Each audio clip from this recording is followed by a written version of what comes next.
สนาชาติและสังคมวัดฝายหิน 104.5 ตั้งแต่เวลานี้เป็นต้นไปจนถึง5 โมงแรงวันนี้ก็ขอกราบไหว้สาบารมีธรรมครูบาอาจารย์สมภารท่านเจ้าทั้งหลายที่อยู่ตามวัดวาอารามต่างๆและก็อยู่ในคลื่นหมายความว่าเปิดรับฟังอยู่นะครับที่คลื่นนี้จุตนจุองค์นะครับด้วยความเคารพนอบน้อมบูชาในน้ำจิตน้ำใจของครูบาอาจารย์ในยุคนี้ครับในยุคนี้ครับยุคสมัยนี้ครับ2561นี่นะครับเป็นยุคที่ครูบาอาจารย์พระสงฆ์สมณเณรที่บวชประพฤติอยู่นะครับในพระพุทธศาสนานี้ต้องใช้บารมี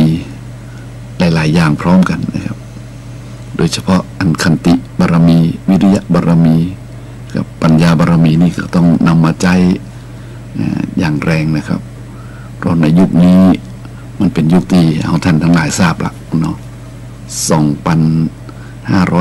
2,561 พรรษาล่วงแล้วแห่งพุทธปฏินิพพานดังนั้นในสิ่งที่เอาท่านทั้งหลายอยู่ได้ก็ถือว่าสุดยอดนะครับเพราะฉะนั้นก็ขอกราบไหว้สาบารมีธรรมอันเป็นขันติอันเป็นวิริยะอันเป็นปัญญาบารมีของครูบาอาจารย์จุตดวงนะครับด้วยความเคารพน้อมนบบูชาครับไหว้สาครับผมครับขอความสุขสวัสดีเนี่ยจงมีเกิดขึ้นกับบรรดาญาติโยมทั้งหลายที่ได้ฟังในคลื่นพระพุทธศาสนาชาติและสังคมวัดฝายหิน 104.5 ที่นี่ในวันนี้ท่านอาจารย์พระครูสมุวิศวัตวรกิจโจท่านนายสถานีก็อยู่ที่ห้องส่งก็ได้ดำเนินรายการเป็นผู้ควบคุมด้วยความอดทนควบคุมเสียงต่างๆนะครับเอาใจใส่ในกิจกรรมอันนี้อย่างเข้มข้นนะครับครับก็ต้องไว้สาขันติบารมีของท่านพระครูสมุวิศวัตวรกิจโจตัวนะครับพร้อมด้วยพระสงฆ์องค์เนนที่ทำหน้าที่ในห้องทรงนะครับครับวันนี้ขอความสุขสวัสดีจงมีแก่ญาติโยมทั้งหลายเนาะที่ยังสนใจในการฟังญาติโยมหลายเพราะการฟังนี้มันเป็นเรื่องที่เรียกว่าเป็นบอกไว้ถูกแล้วเป็นตรัสไว้ถูกแล้วเป็นกล่าวไว้ถูกแล้วนะที่ว่าสุดสู่สังฆปฏิปัญญังฟังด้วยดีย่อมได้ปัญญาเพราะการฟังมันเข้าสู่ทางหูสู่ใจแล้วก็เมื่อเข้าสู่ใจแล้วก็ผ่านกระบวนการคิดการเรียกว่าโยนิโสมนสิการพิจารณาเนี่ยเมื่อพิจารณาใคร่ครวญแล้วเนี่ยก็จะเกิดปัญญาขึ้นมาเนี่ยเพราะฉะนั้นคำว่าสุสังและปฏิปัญญังนั้นจึงเป็นสิ่งที่งดงามมากนะญาติโยมหลายฟังด้วยดีย่อมได้ปัญญาฟังแล้วต้องนำไปคิดต้องไปวิเคราะห์นำไปพิจารณาพระธรรมคำสอนก็จึงจะมีคุณค่าขึ้นเนาะดังนั้นก็ขออนุโมทนากับญาติโยมที่อุตส่าห์ฟังหรือตั้งใจฟังหรือชอบฟังหรือหมุนคลื่นมาเจอวันนี้เสียงธรรมะในวันนี้ก็ในรายการธรรมะเพื่อสืบสารและเพิ่มแรงบันดาลใจวัดใจสถานญาติโยมหลายบางท่านบางคนก็ถามว่าเวลาอาจารย์ขึ้นเรียกว่าขึ้นเป็นห้องขึ้นเนี่ยขึ้นหน้าปกขึ้นคำนำเนาะนะครับขึ้นรายการมักจะใจคำกู้ที่เหมือนกันทุกตัวนะมันคือไม่ละเอียดเดียวไหนมันเหมือนทุกตัวแต่ที่รายการเหมือนเดิมนะแต่การขึ้นคำนำหรือขึ้นหัวข้อแรกๆเจริญพรนี่มันจะไม่เหมือนกันเพราะว่าก็ไปตามสภาวะของความคิดและจิตใจในขณะนั้นก็เลยบัดซ้ำกันนะหรืออาจจะแบบเหมือนเดิมบางคนก็อาจจะชอบหรือไม่ชอบเหมือนเรื่องของญาติโยมแต่ว่าบางคนอาจจะจำมาได้นะแต่ขอญาติโยมจำรายการได้อย่างเดียวว่ารายการนี้ชื่อว่ารายการธรรมะเพื่อสืบสารและเพิ่มแรงบันดาลใจวัดชัยสถานเนาะถ้าจำรายการนี้ได้ก็ โอเคแล้วญาติโยมเลยยังจำได้แบบเป็นอย่าง เพราะว่าจ ที่รายการนี้ธรรมาจะให้ทั้งคลื่น96และก็คลื่น104ทีนี้ไปคลื่นธรรมะเนาะที่ได้จัดรายการอยู่ก็เลยบอกไว้สองสถานีนี้ผมจะเอาไปเผยแพร่ที่ไหนก็ถือว่าเป็นรายการธรรมะเพื่อสืบสานและเพิ่มแรงบันดาลใจวัดใจสถานส่วนคำนำหรือคำขึ้นต้นนั้นอาจจะเปลี่ยนไปตาม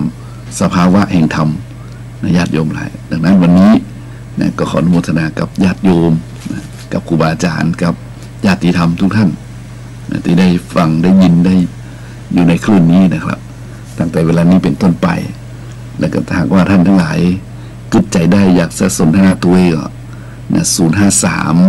053-114-332นะครับ053-114-332นี่ก็จดไว้เนาะเดี๋ยวอู้ไปธรรมะไปสักกรรมนึงถ้ามีความสนใจคาใจใครถามก็โทรมาถามได้แต่อาตมาบอกได้อยู่องค์เดียวนะเวลานี้อยู่องค์เดียวอยู่แถมสักกรรมนึงก็จะมีท่านอาจารย์พระครูสิริอมราภิรัตน์เจ้าวาดวัดอมรารามสันอุ้มตำบลลงเหนืออำเภอเกษจังหวัดเชียงใหม่ก็จะมาช่วยนะดำเนินรายการต่อประมาณกันสักชั่วโมงปลายสักน้อยนะญาติโยมหลายอันนี้ก็ขอญาติโยมทราบตามนี้เนาะวันนี้วันพุธที่12 ธันวาคม 2561ญาติโยมหลายเดือนธันวาก็มีอยู่31วันตอนนี้เหลือกี่วันเนี่ยเหลือ18-19วันนะโยมนะจะสิ้นปีแล้วนะวันนี้ที่12ก็บวกไปแถม18-19วันก็จะ31เนาะก็เสี่ยงปีแล้วปฏิทินที่เราสมัยตะก่อนปฏิทินนี้มันมีเป็นแผ่นนะโยมปึ๊กเป็นปึ๊กเนี่ย365แผ่นเป็นก้อมๆนะโยมปฏิทินที่ว่าฉีกนะฉีกแต่ก่อนมีแล้วเราก็ไปนับแล้วก็ฉีกนับแล้วก็ฉีกจากปึ๊ก365แผ่นฉีกไปวันน้อย2น้อยวันแผ่นนะโยมวันนี้สุดเหลือแต่แป๊บโยมเคยเห็นนะถ้ามีกล้องถ่ายรูปประเดี๋ยวนี้เก็บไว้เนี่ยแต่ก่อนนั้นมันมีกล้องถ่ายรูปเนาะเขาได้ปฏิทินใหม่มานี่มันก็โยมอย่าเฮ่อนะแต่ละเรื่องนี้ไปเปิดสักราชใหม่ด้วยไปเฮ่อไปเปิดโอ้วันที่1 มกราคมเนี่ย2,500นั่นเนี่ยญาติโยมแล้วก็ดึงไปทีละอันหนาปึ๊กวันนับใบโยม365ใบเกลี้ยงแลบมันเป็นภาพที่ว่าทุกอย่างมีเกิดขึ้นตั้งอยู่แล้วก็ดับไปตอนนั้นผมรู้เรื่องว่าเกิดขึ้นตั้งอยู่ดับไปเป็นไงแต่รู้ว่ามันน้อยลงนะมาถึงนี้เนาะมันเกิดขึ้นตั้งอยู่แล้วก็ดับไปน้อยลงเนาะแล้วมันก็ว่าดีนี้เป็นเขาได้ยินเขาว่าเขาดาวเนี่ยก็คือนับถอยหลังคนที่นับปฏิทินมันก็นับถอยหลังนะจากวันเป็นสัปดาห์จากสัปดาห์เป็นเดือนจากเดือนเป็น2 เดือน3 เดือนมาเรื่อยจน12 เดือนเดี๋ยวนี้วันพุธที่12นะโยมวันพุธที่12โอ้เหลือ18-19วันนับถอยหลังแล้วนะโยมเนาะนับถอยหลังแล้ว365วันนั้นหมดไปแล้ว347วันเนี่ยเหลือ18-19วันจะครบ365วันแล้วชีวิตเท่าหนอได้กำไรก็ว่าขาดทุนญาติโยมสายชีวิตเท่าหนอได้กำไรก็ว่าขาดทุนน่าคิดเหมือนกันนะโยมชีวิตเท่านี้ได้กำไรหรือว่าขาดทุนถ้าบางคนได้กำไรก็ขอแสดงความยินดีด้วยเนอะที่ชีวิตของคุณได้กำไรและมีกำไรเนาะคนที่ได้กำไร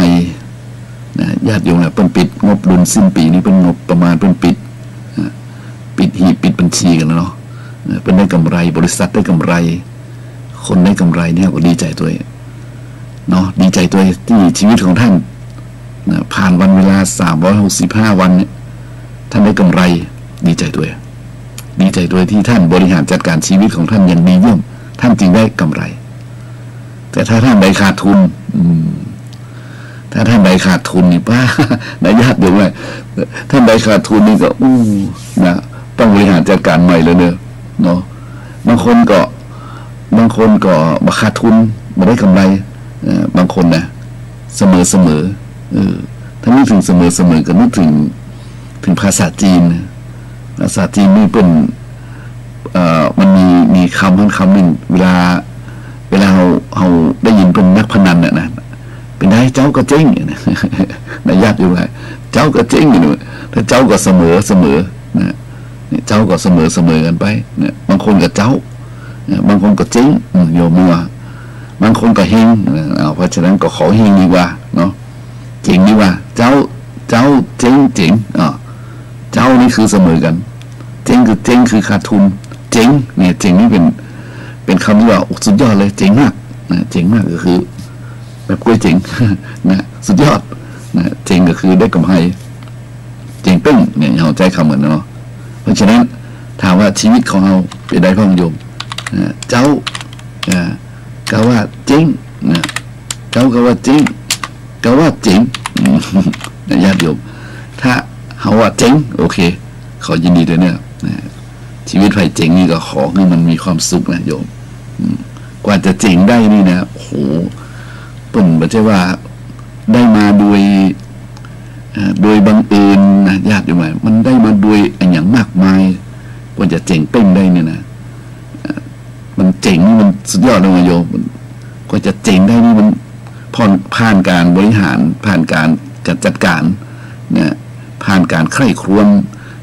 ผ่านการกระทำมาอย่างลึกซึ้งและแยบยล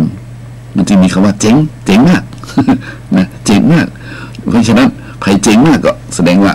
ที่ผ่านมาคุณบริหารได้ดีมากนะคุณวางอย่างได้ดีมากนะวางแผนได้ดีมากเพราะฉะนั้นก็ต้องขอสุฮกยกให้เนี่ยสุฮกยกให้คำนับนะยอมเนี่ยชีวิตคุณที่ผ่านมาคุณเจ๋งหรอไม่ก็โยม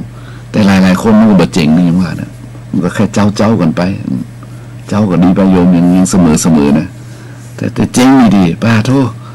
นะเจ๋งนี่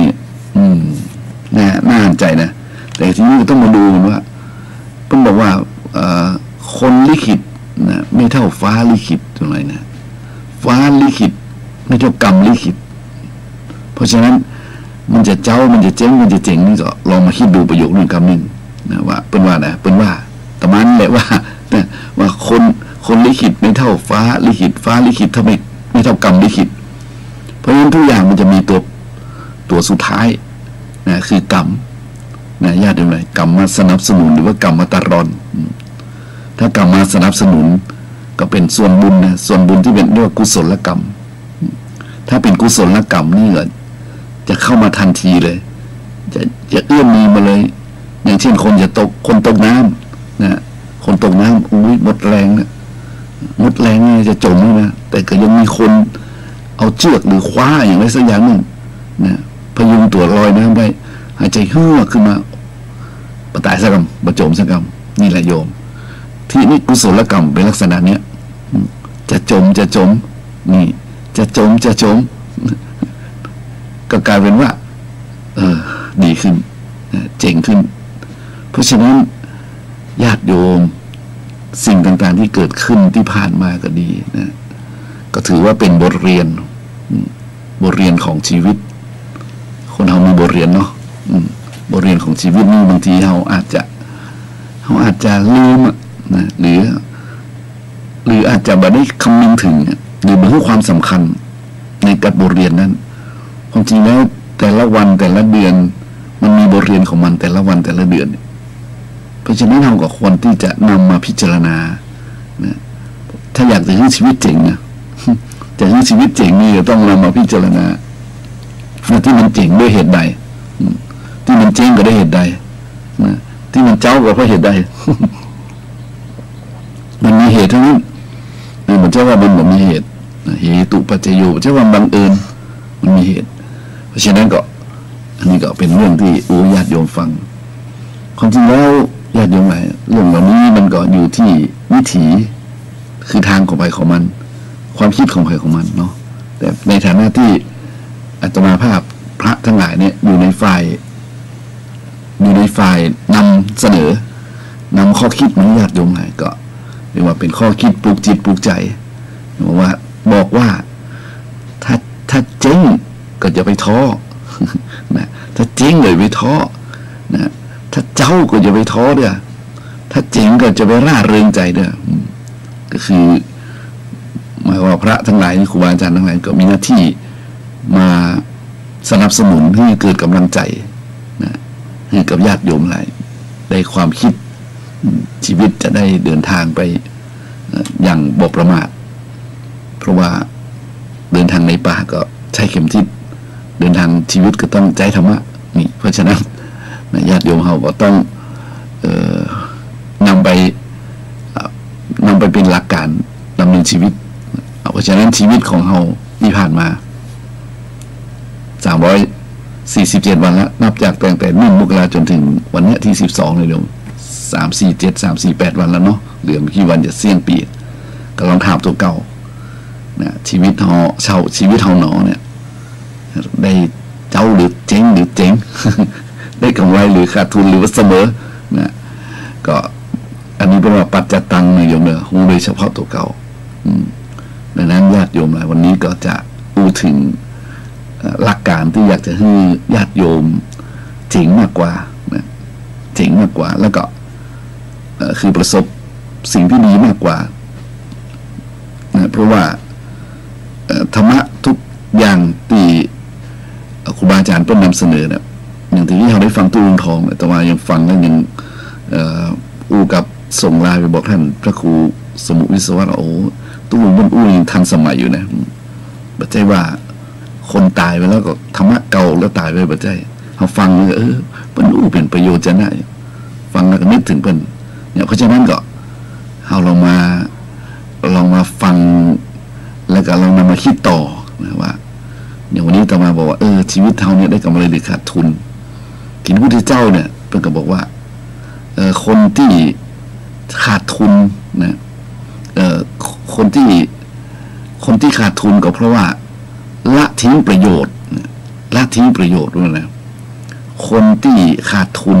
ก็คือคนที่ละทิ้งประโยชน์แต่พระพุทธเจ้าเพิ่นบอกว่าคนที่ขาดทุนพระเจ้าว่าคนพาลนะคนพาลผู้ละทิ้งประโยชน์นะถ้าเป็นคนพาลจะละทิ้งประโยชน์ในโลกนี้นะในโลกนี้เมื่อทิ้งประโยชน์ในโลกนี้ก็แสดงว่าโลกหน้าก็ต้องถามถึงละมันก็โยมเพราะว่าประโยชน์มันมีประโยชน์ในโลกนี้นะประโยชน์ในโลกหน้าและประโยชน์อย่างยิ่งคือพระนิพพานเราอู้กันถึงประโยชน์ในโลกนี้และโลกหน้าก่อนนะใครจะไปนิพพานก็ว่าแต่มุมหนึ่งแต่มันก็เกี่ยวเนื่องด้วยกันได้นะญาติโยมนะอย่างเช่นเพิ่นบอกว่าคนพาลเนี่ยคนพาลผู้ละทิ้งประโยชน์ในโลกนี้นะมี4 ประการเนี่ย1เป็นคนเกียจคร้านไม่ทำกิจการงานไม่หาวิชาความรู้ที่นำมาซึ่งลาภผลซึ่งพุทธภาษิตนี้อาตมาเคยนำมาอู้กับญาติโยมทั้งหลายครั้งหนึ่งเดือนตุลาแต่เห็นว่ามันเป็นประโยชน์อยู่นะแล้วก็ได้ประโยชน์อย่างที่ฟังธรรมของตุ้งทองเนี่ยนะถึงเก่าคนตายไปแล้วเนี่ยยังเอามาใจได้อยู่เนี่ยมันก็โยมแล้วผมดูแบบว่าคนพาลผู้ละทิ้งประโยชน์ถ้าเป็นคนพาลเนี่ยเกียจคร้านบัตรทำการทำงานมหาวิชาความรู้ที่นำมาซึ่งลาภผลคือปัจจัย4อันนี้เพิ่นว่าคนนะอาตมาว่าปัจจัยเพิ่นว่านะอาตมาว่ามันมีแต่เจ๊งคนขี้ค้านนักการนะขี้ค้านเรียนหนังสือปัจจัยเวลาที่มีที่ตัวได้นั้นให้เป็นประโยชน์แน่นอนที่สุดพอโอกาสหมดไปวัยแห่งความหนุ่มหมดไปผลที่สุดตัวเองก็แก่สะพรั่งเอ็นครึ่งนี่เนาะก็บ่มีทรัพย์ก็บ่มีปัญญาเพิ่งก็เลยบอกว่าเหมือนกับน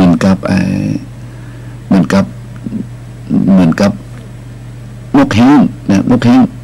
นกยางเหมือนจะนกยางแก่ๆเหมือนกับนกยางแก่ๆบ่มีแห้งแล้วก็ตกอยู่ในหนองน้ำแห้งบ่มีป่าญาติโยมลองนึกสภาพนกยางแก่บ่มีแรงตกอยู่ในหนองน้ำแห้งบ่มีป่ามันอนาถานะญาติโยมมันอนาถาเนี่ยเพิ่งกับอุปมาว่าเหมือนกับ คนพาลเกียจคร้านมาทำการทำงานมาหาวิชาความรู้ปล่อยให้โอกาสปล่อยให้เวลาผ่านพ้นไปผลที่สุดมาญาติโยมโอกาสหมดความแก่มาถึงเนาะเหมือนกับนกยางแก่บ่มีแห้งเลยตกอยู่ในหนองน้ำแห้งบ่มีปลามันช่างอเนจอนาถเสียจริงๆเอาเพราะฉะนั้นอันแล้วก็แล้วไปปีเก่าก็แล้วไปปีใหม่ที่จะมาถึง365วันถ้าจะนับ1 มกราปีหน้า2562ก็ต้องบอกกันตรงนี้ว่าอย่าเป็นคนเกียจคร้านนะอย่าปล่อยโอกาสให้มันผ่านไปล่วงไปโดยเปล่าประโยชน์ทำอย่างไรที่ให้มันเป็นประโยชน์เรียนรู้ไปตัวนะญาติโยมที่ฟังนี้มันผ่านวัยเรียนแล้วหรอนะญาติโยมที่อยู่ที่นี่ผ่านวัยเรียนแล้วนะญาติโยมอยู่ต่างบ้านบางคนก็อยู่ในวัยทำงานนะเขาก็มาตั้งปณิธานใหม่ต่อไปปีหน้าฉันจะบักเกียจคร้านฉันจะบอกปล่อยโอกาสให้ผ่านไปโดยเปล่าประโยชน์ฉันจะทำเต็มที่เต็มกำลังนะเต็มที่เต็มกำลังความสามารถแล้วปล่อยโอกาสให้ผ่านไปโดยเปล่านี่ญาติโยมอันนี้ก็จะได้นำมาซึ่งความสุขเป็นลาภเป็นผลนะเวลาเสี่ยงปีมาสิ้นปีมานะพอครบปีหน้าปีวันที่15หรือ31ธันวา2562เขาก็มาสำรวจบัญชีของเขาว่าชีวิตของเขาได้กำไรหรือขาดทุนนะเจ้าก็เจ๊งก็แต่ว่าเจ๋งนี่ก็ญาติโยมเลยนี่แต่ว่าฟังโยมนะนี่เป็นแนวคิดนะนี่เป็นแนวคิดวิธีการอันนี้เพราะฉะนั้นก็ธรรมะย่อมเป็นนิยมเนี่ยทันอย่างนี้พระพุทธเจ้าบอกว่าคนพาลผู้ละทิ้งประโยชน์ในโลกนี้เนี่ยประการที่2เนี่ยประการที่2ว่าไม่รักษาทรัพย์ของตนด้วยอุบายแห่งปัญญาญาติโยมเลยไม่รักษาทรัพย์ของตนด้วยอุบายแห่งปัญญาทรัพย์ของคนเราที่มีอยู่นี้นะญาติโยมเลยมันไม่ใช่ว่าได้มาโดยง่ายนะแต่ละคนกว่าจะมีทรัพย์ได้มีสมบัติได้เนี่ยบางทีต้องใช้ชีวิตทั้งชีวิตจึงแสวงหาทรัพย์ได้จึงอยู่ดีมีสุขได้อยู่นะฮะทีนี้ต้องถามว่าคนที่เป็นได้ทรัพย์นะได้ทรัพย์มาเพราะอย่างนั่นแหละได้ทรัพย์มาเพราะมีปัญญาจึงหาทรัพย์ได้โยมมีปัญญาจึงหาทรัพย์ได้อันนี้มันเป็นโดยเหตุโดยผลคนมีปัญญาก็หาทรัพย์ได้อย่างที่เพิ่งเล่าไว้ในธรรมบทนะเศรษฐีเดินตลาดเอวไปกับลูกน้องลูกจ้างก็ไปเห็นหนูตายตัวนึงหนูตายตัวเดียวนะโยมหนูตายหนูตัวให้ดีหนูต้องขาวเนาะคงจะตุ้ยผสมควรนอนตายอยู่ข้างทางเดินไปเอวลูกน้องโตยมาเศรษฐีนะชี้ลูกน้องเห็นว่าเนี่ยหนูตายเห็นก็เห็นครับท่านเศรษฐีได้ว่าคนมีปัญญาอาจจะมีทรัพย์สมบัติด้วยหนูตายเพียงตัวเดียวคนมีปัญญาอาจจะสร้างฐานะได้เพราะหนูตายตัวเดียวก็ได้นะคนมีปัญญาลูกจ้างฟังลูกน้องฟังลูกจ้างคนนี้มีปัญญาเจ้านายว่าคนอาจจะมีฐานะมีทรัพย์เป็นเศรษฐีได้เพราะหนูตายตัวเดียวก็คิดคนนี้มีปัญญาก็เลยนำหนูนะขออนุญาตจากนายเอาหนูนะไปขายให้คนเลี้ยงแมวได้มา5 มาศกนะหนูไปหาของแมวเนาะคนเลี้ยงแมวก็ซื้อ5 มาศกนะจากหนูเปล่าๆเนี่ยหนูต้องตายแล้วได้มาแล้ว5 บาท5 มาศกพอได้จากการขายหนูตัวแรกได้5 มาศกก็เอาไปซื้อหญ้าเนี่ยซื้อหญ้าไปให้คนเลี้ยงม้านิยมว่าจาก5 มาศกเนี่ยไปขายได้เพิ่มขึ้นแบบมูลค่าเพิ่มขึ้นเรื่อยๆเนี่ยจากขายหญ้าก็กลายเป็นขายหลัวขายฟืนเนี่ยให้คนขึ้นไปเรื่อยๆพอมีทรัพย์ขึ้นมาตอนนั้นนะพอขายทรัพย์ขายฟืนเนี่ยเท่านั้นก็เปิดการค้าเป็นการยกใหญ่เลย ค้าต่างในที่นี้ค้าต่างคือค้าใดคือฮับซื้อเลยฮับซื้อยาฮับซื้อไม้ฮับซื้อฟืนเอามากองไว้แล้วมาแบ่งเป็นปุ่นขายเลยนะเรียกว่าเป็นเอเย่นเป็นเอเย่นเลยเป็นคนขายเป็นคนกลางเลยเป็นพ่อค้าคนกลางเป็นพ่อค้าคนกลางผลที่สุดนะญาติโยมพ่อค้าคนกลางนี่นะมันรวยกับรวยนะพ่อค้าคนกลางนี่รวยกับรวยผลที่สุดไอ้หนุ่มลูกจ้างเศรษฐีคนนี้ซึ่งมีปัญญาเนี่ยโอ้รวยมหาศาลเลยโยมว่าจากมือตายตัวเดียวเนี่ยได้ทรัพย์มา5มาศกผลที่สุดมาเป็นเจ้าของกิจการหับซื้อทั้งไม้หญ้านะแล้วก็หับซื้อทั้งม้าวุบเปิดเอเย่นไงเร็วโตเลยผลที่สุดร่ำรวยมาก็เข้าไปหาเจ้านายผมเป็นเศรษฐีแล้วผมมีทรัพย์แล้วอ้าวมีได้อ่ะเนี่ยก็พ่อนายบอกผมเนี่ยวันนั้นอ่ะผู้มีปัญญาย่อมหาทรัพย์ได้แม้แต่หนูตายข้างทางนั้นผมมากราบขอบพระคุณที่ชี้ช่องบองทางคือโอ้ญาติโยมหลายอันนี้มันเป็นอะไรอย่างที่นะเราฟังแล้วเนี่ยเราอ่านดูแล้วมันทำให้เราบ่ท้อใจนะโยมเนาะเพราะฉะนั้นคนที่มีทรัพย์ได้เนี่ยนอกจากได้ด้วยปัญญาแล้วเนี่ยนะส่วนของอาตมายังมาบอกกับโยมว่าคนที่มีทรัพย์ได้เพราะมีปัญญาแล้วอย่างปอนนะต้องมีบุญด้วยนะต้องมีบุญด้วยนะคนที่ทำบุญเนี่ยโยมมันจะไปสนับสนุนทำให้เกิดทำมาค้าคล่องโยมจะเชื่อหรือไม่บ่เป็นอย่าง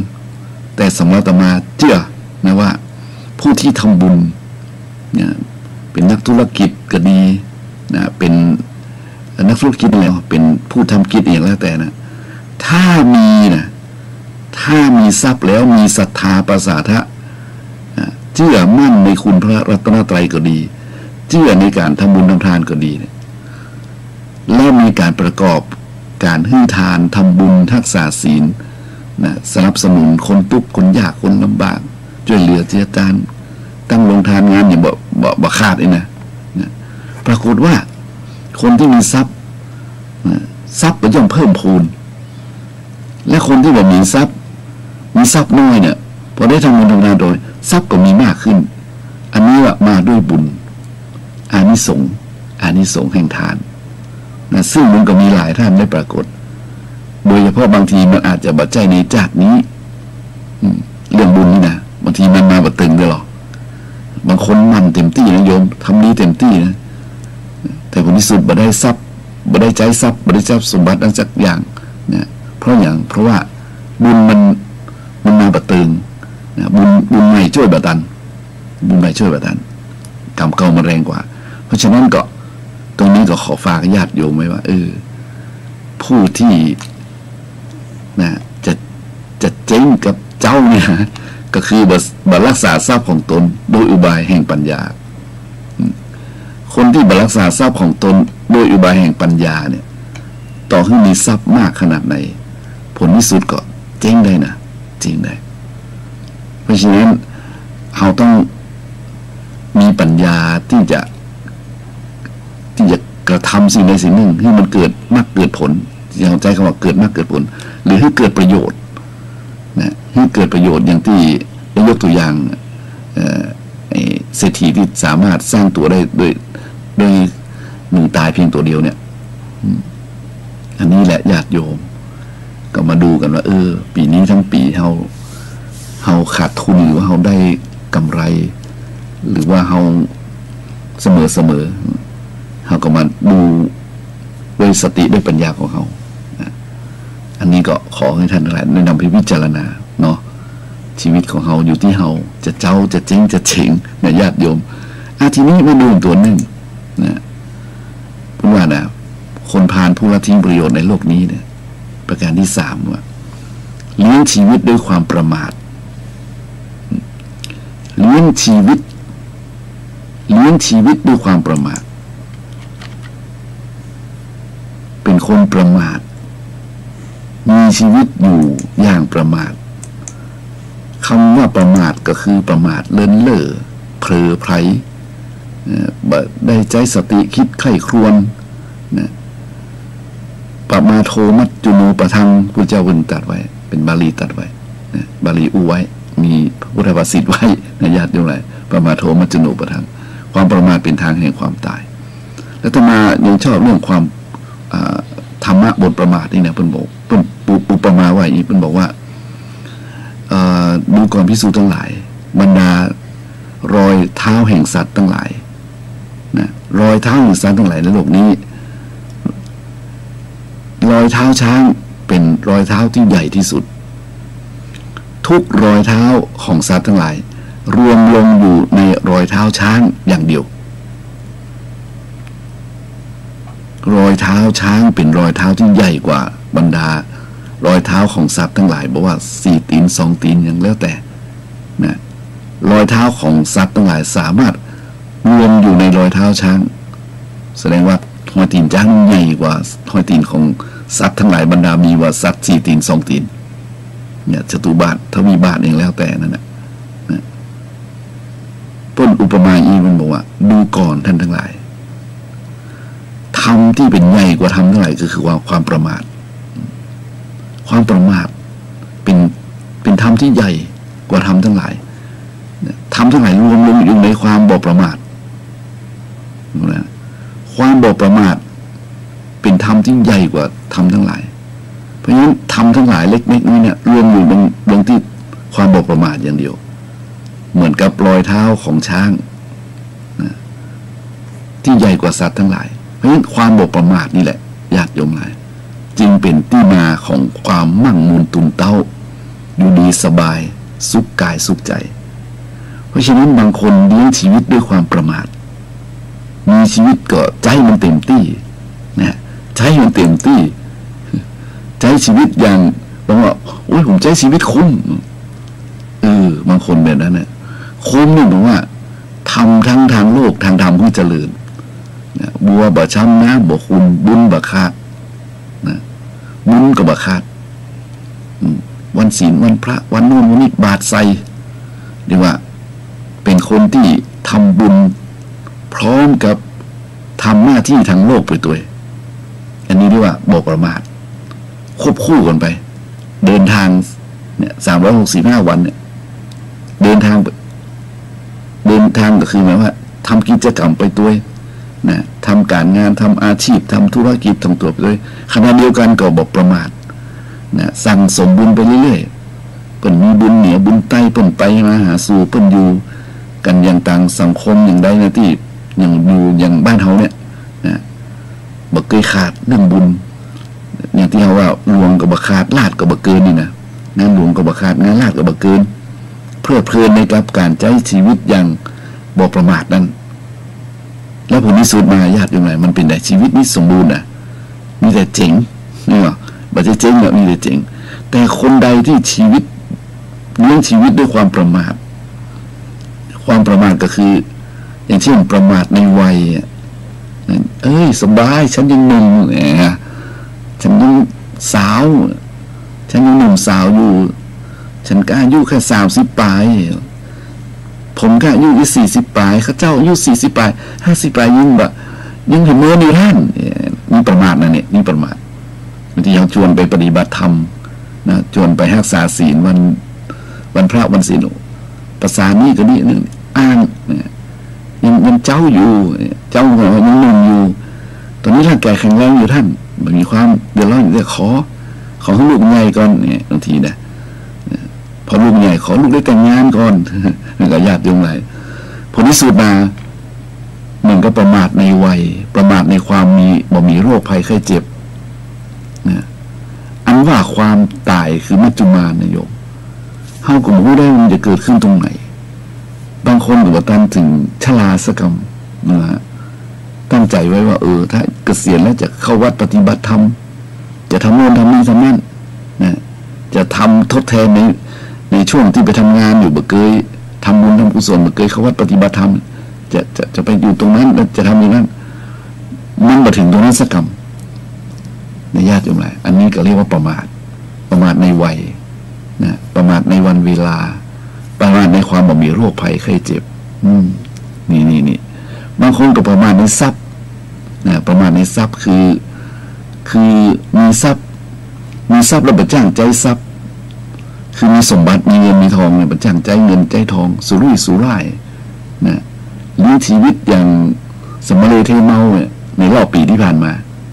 ในรอบปีที่ผ่านมาสมเลเทเมานะใครกินใครเอวใครไปเนี่ยใจชีวิตอย่างสุรุ่ยสุร่ายนะสุรุ่ยสุร่ายแบบประหยัดนะบ่เว้นนะบ่เว้นมัวเมาเพลิดเพลินเนี่ยลุ่มหลงนะอันนี้บางคนมีทรัพย์บนได้นะทีนี้คนมีทรัพย์มันบอกว่ากันนะบางคนมีทรัพย์น้อยเนี่ยนั่นก็โยมหรือทรัพย์ปานกลางหรือใจเกินนะใจเกินใจอะไรด้วยว่ารายจ่ายเยอะกว่านักกว่ารายรับทางเข้ามีน้อยทางออกมีนักว่าประมาณนั้นเข้ามีช่องเดียวเข้ามีช่องเดียวแต่รายออกเนี่ยต้องมีเป็น6-7 ช่องมันผสมดุลกันแล้วก็ประมาทตัวนี้เนี่ยประมาทตัวก็ผลที่สุดมาเป็นญาติอย่างไรคนเหล่านี้เนี่ยพุทธเจ้าน่ะเหมือนกับคนพาลเลี้ยงชีวิตด้วยความประมาทในทุกสิ่งทุกอย่างนะและอันนี้แหละสำคัญญาติโยมหลายเราก็จะเห็นคนในปัจจุบันนี้ก็มากมายนะหลายคนหลายท่านนะที่เป็นอยู่อย่างไม่ประมาทที่มีอยู่และเป็นอยู่อย่างประมาทก็มีอยู่คือทำมันมี2 อย่างถ้าอุทิศเรียนก็มี2 ด้านนะโยมนะมีหัวมีก้อยนะชีวิตก็มีบวกมีลบทุกอย่างก็มีแยกกู้กันนะสูงก็ต่ำดำก็ขาวยาวก็สั้นนะโยมมันกู้กันเพราะฉะนั้นเราเห็นแล้วว่านะชีวิตของเราของเปิ้ลเนี่ยได้มาเท่ากัน365 วันเท่ากันทำไมเปิ้ลเจ๋ง นี่ก็ทำไมเปิ้ลเจ๋งนี่เราก็คิดดูเพราะฉะนั้นญาติโยมอย่าได้ประมาทกับชีวิตนะอย่าใจชีวิตอย่าประมาทเกินไปนะบอกว่าวันเวลาหรือวัยหรือความบ่มีโรคนะภัยไข้เจ็บมาเบียดเบียนหรือประมาทในการใช้จ่ายทรัพย์สินเงินทองอย่าไปดูถูกมันนะอย่าไปดูถูกดูหมิ่นมันอันนี้ขอฝากไว้เขาจะได้มีชีวิตที่เจ๋งเป้งไงเนาะโยมเนาะอันนึงที่ว่าคนพาลเนี่ยเป็นว่าถ้าไปคบคนพาลเนี่ยซ้ำยุ่งนะโยมพระพุทธเจ้าเป็นตรัสไว้ในมงคลสูตรเนี่ยข้อที่1เสวนาจะพาลันนังอันนั้นเป็นมงคลสูตรที่สมบูรณ์มากนะในมงคลสูตรข้อนี้สมบูรณ์มากเลยญาติโยมเลยนะถ้าบอกว่าทำไมคบคนพาลถึงมีอิทธิพลต่อการที่มีชีวิตแบบล่มสลายก็เพราะว่าคนพาลพาไปหาผิดไงพระองค์บอกไว้ไงคบพาลพาไปหาผิดเหมือนเขาติดกระดุมเม็ดแรกเลยมันติดกระดุมเม็ดแรกนี้ถ้ามันติดผิดมันก็ผิดหมดทั้งเป็นแถบบ้านน่ะนายโยมดังนั้นถ้าไผ่ใจชีวิตแล้วประมาทไปคบคนพาลเป็นเพื่อน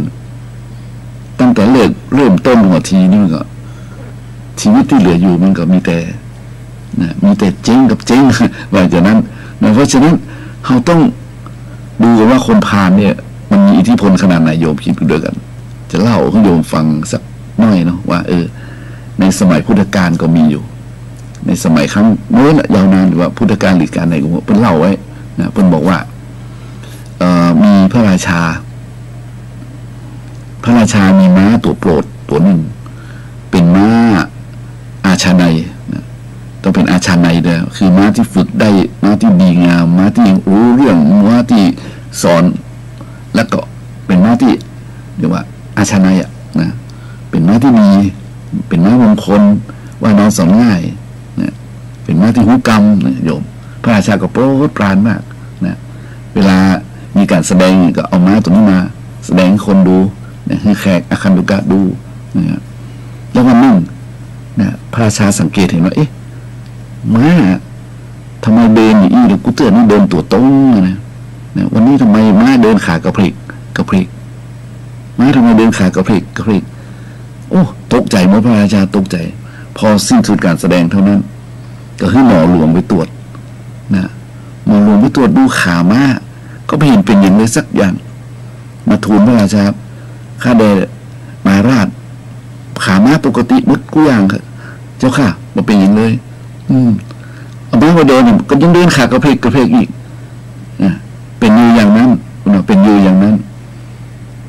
ให้หมอไปดูอย่างว่าหายผลที่สุดมากับม้านี่มีอาการแปลกๆม้านี่เป็นที่โปรดปรานของพระราชาแล้วก็เลยใจมหาบัณฑิตนี่ก็คือ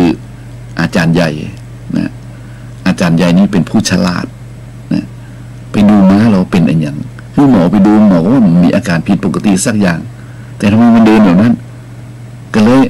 ส่งมหาบัณฑิตท่านอมาตย์เนี่ยอมาตย์ผู้ใหญ่เนี่ยไปเป็นอาจารย์นะเป็นอาจารย์ของพระราชาอาจารย์ไปดูก็มองนะว่าม้าเป็นอย่างเนี้ยหมอไปอย่างกับหายสักเตือมันเดินกระเพกเนี่ยมันคานตามันเดินแบบงามวันเนี่ยประมาณนั้น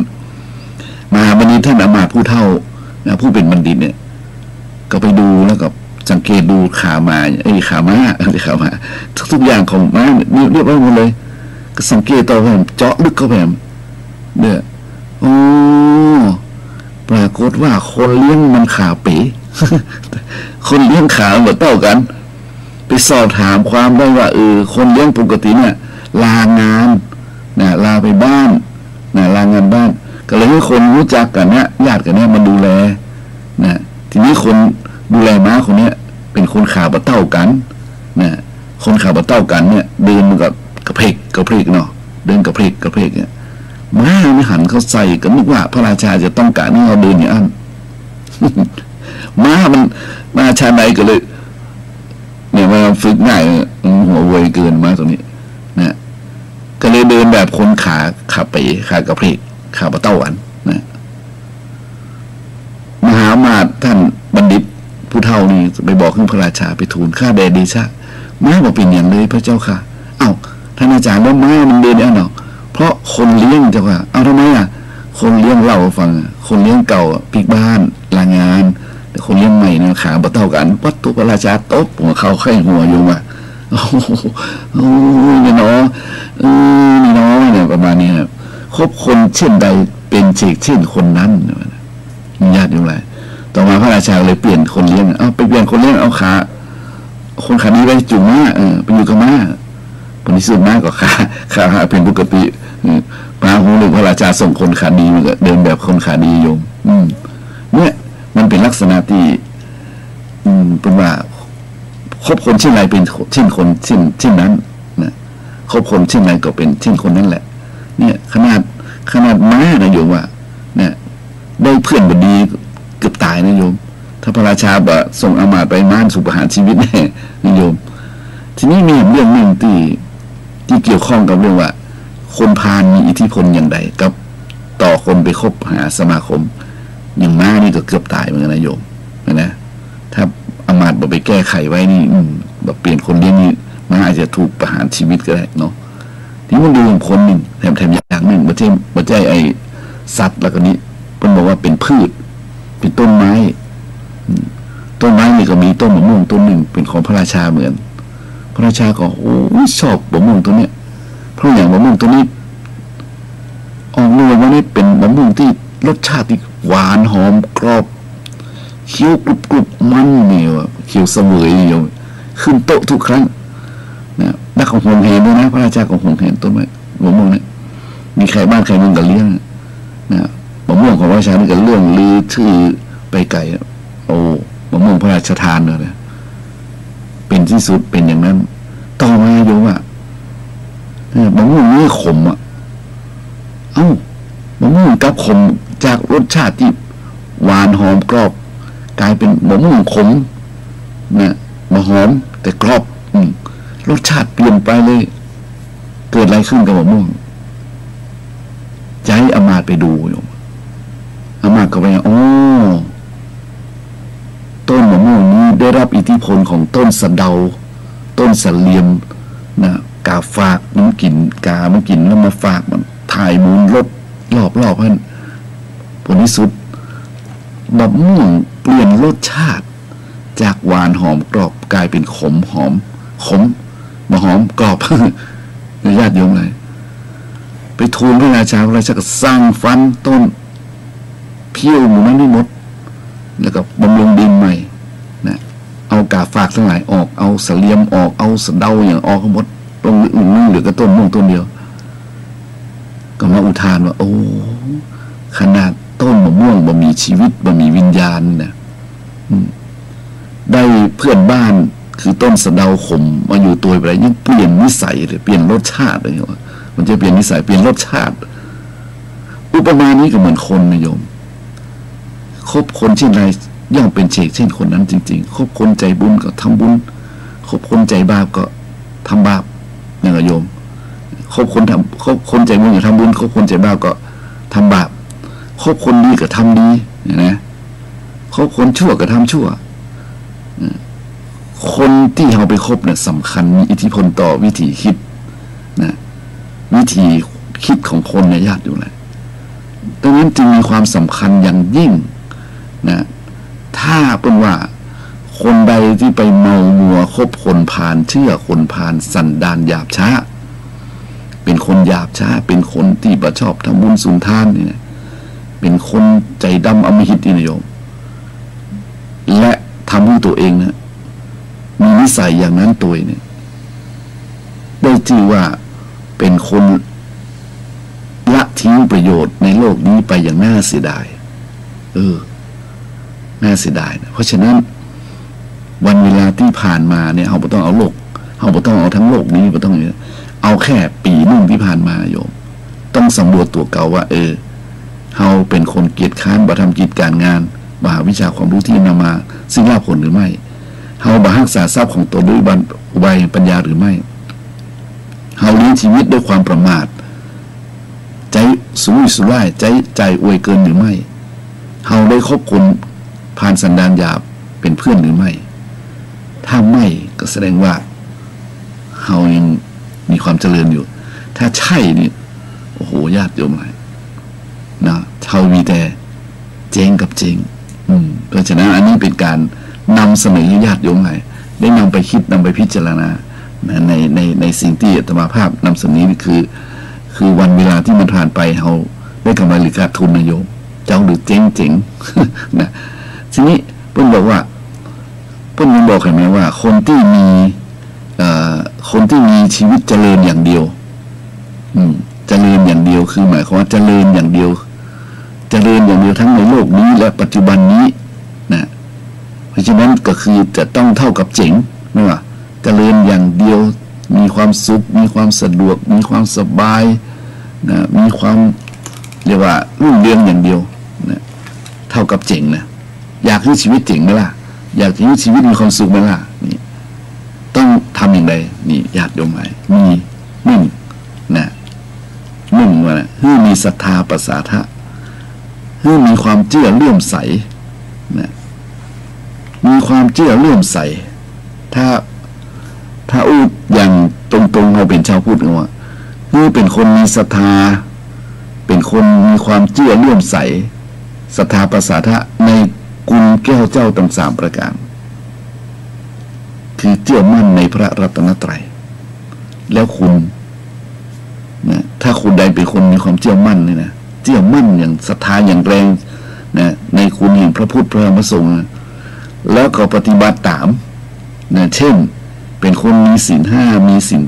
8เป็นเครื่องรักษากายรักษาวาจารักษาใจอยู่และก็เป็นคนมีการฟังเทศฟังธรรมอยู่เสมอมีการให้ทานอยู่เสมอและก็มีการพิจารณาถึงความแบบจีรังยั่งยืนของสังขารอยู่เสมอบุคคลนั้นมีแต่ความเจริญรุ่งเรืองเท่ากับเจ๋ง แต่ญาติโยมบ่มีเจ้าบ่มีเจ๋งญาติโยมพอได้เนาะนะเพราะฉะนั้น365วันมันผ่านไปแต่ละปีแต่ละเดือนทุกอย่างนั้นมันไม่ได้ขึ้นอยู่กับพระอินทร์พระพรหมพระยมราชหรือเทพอย่างทั้งหลายญาติโยมหลายมันขึ้นอยู่ที่ตัวเรายังมีคำรับรองอัตหิอัตโนนาโถนะตนแลเป็นที่พึ่งแห่งตนนะเขาอยากจะเริญดาวอยากจะรุ่งเรืองเขาอยากจะมีความสุขเขาอยากจะมีความสะดวกสบายสุขกายสุขใจ ในปีใหม่ที่จะมาถึงในโลกหน้าที่จะมาถึงเนี่ยเอาว่าปีหน้าดีกว่าเนาะแล้วก็โลกหน้ามันมี2 หน้านะโยมปีหน้ากับโลกหน้าปีหน้าจะมาถึง62ถ้ามาอยู่ปี62ปีหน้าของ62คือ63ถ้าปีหน้าของ63ก็คือปี64นะโยมมันมีปีหน้าแล้วก็โลกหน้ามันมีอยู่อย่างนั้นจริงๆเพราะฉะนั้นถ้าอยากจะมีความสุขในปีหน้าปีนี้หรือปีหน้าโลกนี้หรือโลกหน้าเนี่ยนะก็ทำอย่างที่ว่าเนี่ยโยมนะนอกจากไอ้ตะกี้แล้วนี่นะก็มาดูเนี่ยเราต้องมีศรัทธามีความเชื่อมีความเลื่อมใสในคุณพระรัตนตรัยแล้วเราก็ต้องมีศีล 5มีศีล 8เป็นเครื่องรักษากายวาจาใจของเราตัวมันฟังเทศมันฟังธรรมมันนะพิจารณาแล้วก็กินที่ตาลอย่างที่เราทำกันเนี่ยญาติโยมหลายและสุดท้ายนี่ว่าที่มีปัญญาพิจารณาสังขารคือตัวเขาเนี่ยกว้างศอกยาววาหนาคืบญาติโยมหลายอันกว้างศอกยาววาหนาคืบนี่แหละสำคัญถ้าเราพิจารณาบ่อยๆเขาเห็นว่ามันมีอย่างจริงๆญาติโยมหลายร่างกายเขานี่นะร่างกายเขานี่ถ้าพิจารณาทีนะมันเป็นแต่รังแห่งโรคนำมาซึ่งความเศร้าความโศกโอ้ถ้าพิจารณาแล้วมันมีอย่างเลยเอาจะมีเรื่องเล่าให้ฟังว่ามันมีอย่างเลยจริงๆนี่นะที่หน้าเรียกว่าหน้าพิศวาสก็ได้เนี่ยหน้าลุ่มหลงเนี่ยหน้าลุ่มหลงอะไรอยู่เนาะเนี่ยขนาดเรื่องนี้เป็นเล่ามาแต่โบราณเนี่ยต้นที่เรียกว่าโอ้คนเนี่ยเรื่องนี้เล่าสื่อกันมาแต่ยาวนานนะว่านะเป็นเรื่องโบราณเก่าแก่มาการละครั้งหนึ่งมีสุนัข2 แม่ลูกปากันเดินเอี่ยวตะเล็ดตะเลไปเนาะแม่ลูกนี่นะสมัยก่อนเป็นมาจอมจัดนะมาพเนจรร่อนเร่นะและชอบร่อนเร่ไปพเนจรไปวัดด้วยนะระหว่างวัดทีนี้หมาแม่ลูกกูเนี่ยเวลาเตียวไปผ่านวัดในระยะทางก็มีป่าช้าสมัยตะก่อนป่าช้านี่เป็นไม่ใช่เผาอยู่นี่โบราณแล้วเป็นฝังนะโยมบางทีก็ศพไม่ได้ฝังก็มีไม่ได้เผาก็มีเนี่ยบางทีจะเห็นศพขึ้นอืดอยู่เฉยก็มีด้วยนะวันหนึ่งหมาแม่ลูกกูเนี่ยก็ผ่านไปในป่าช้าเนี่ยก็ไปหั่นศพซากศพขึ้นอืดอยู่เป็นว่าอะไรเป็นบอกว่าขี้แห้งต้องใจหมาเนาะขี้ป่าต้องใจแมวอะไรนะเขาหั่นศพเขาพระอืดพระอมมาอยู่เนาะแต่หมานี่มันหั่นเป็นอาหารมาสอนไม่รู้นี่จะหั่นศพนอนท่านก็นะหยุดพอในครั้งนั้นเมื่อลูกมาเกิดนึกอยากจะลิ้มลองรสชาติของศพของมนุษย์ของคนเนี่ยที่อู้กับแม่ว่าแม่เดี๋ยวก็ไปเนี่ยให้ลูกกินตาของศพคนนี่ก่อนมันไปเนาะแล้วก็ไปกันเนี่ยหมามันอยากให้กินหรอกมาน้อยให้กินอย่างลูกให้กินลูกในตามันแม่มากับกำลังมองพิจารณาซากศพด้วยความสังเวชอยู่คุณว่านะ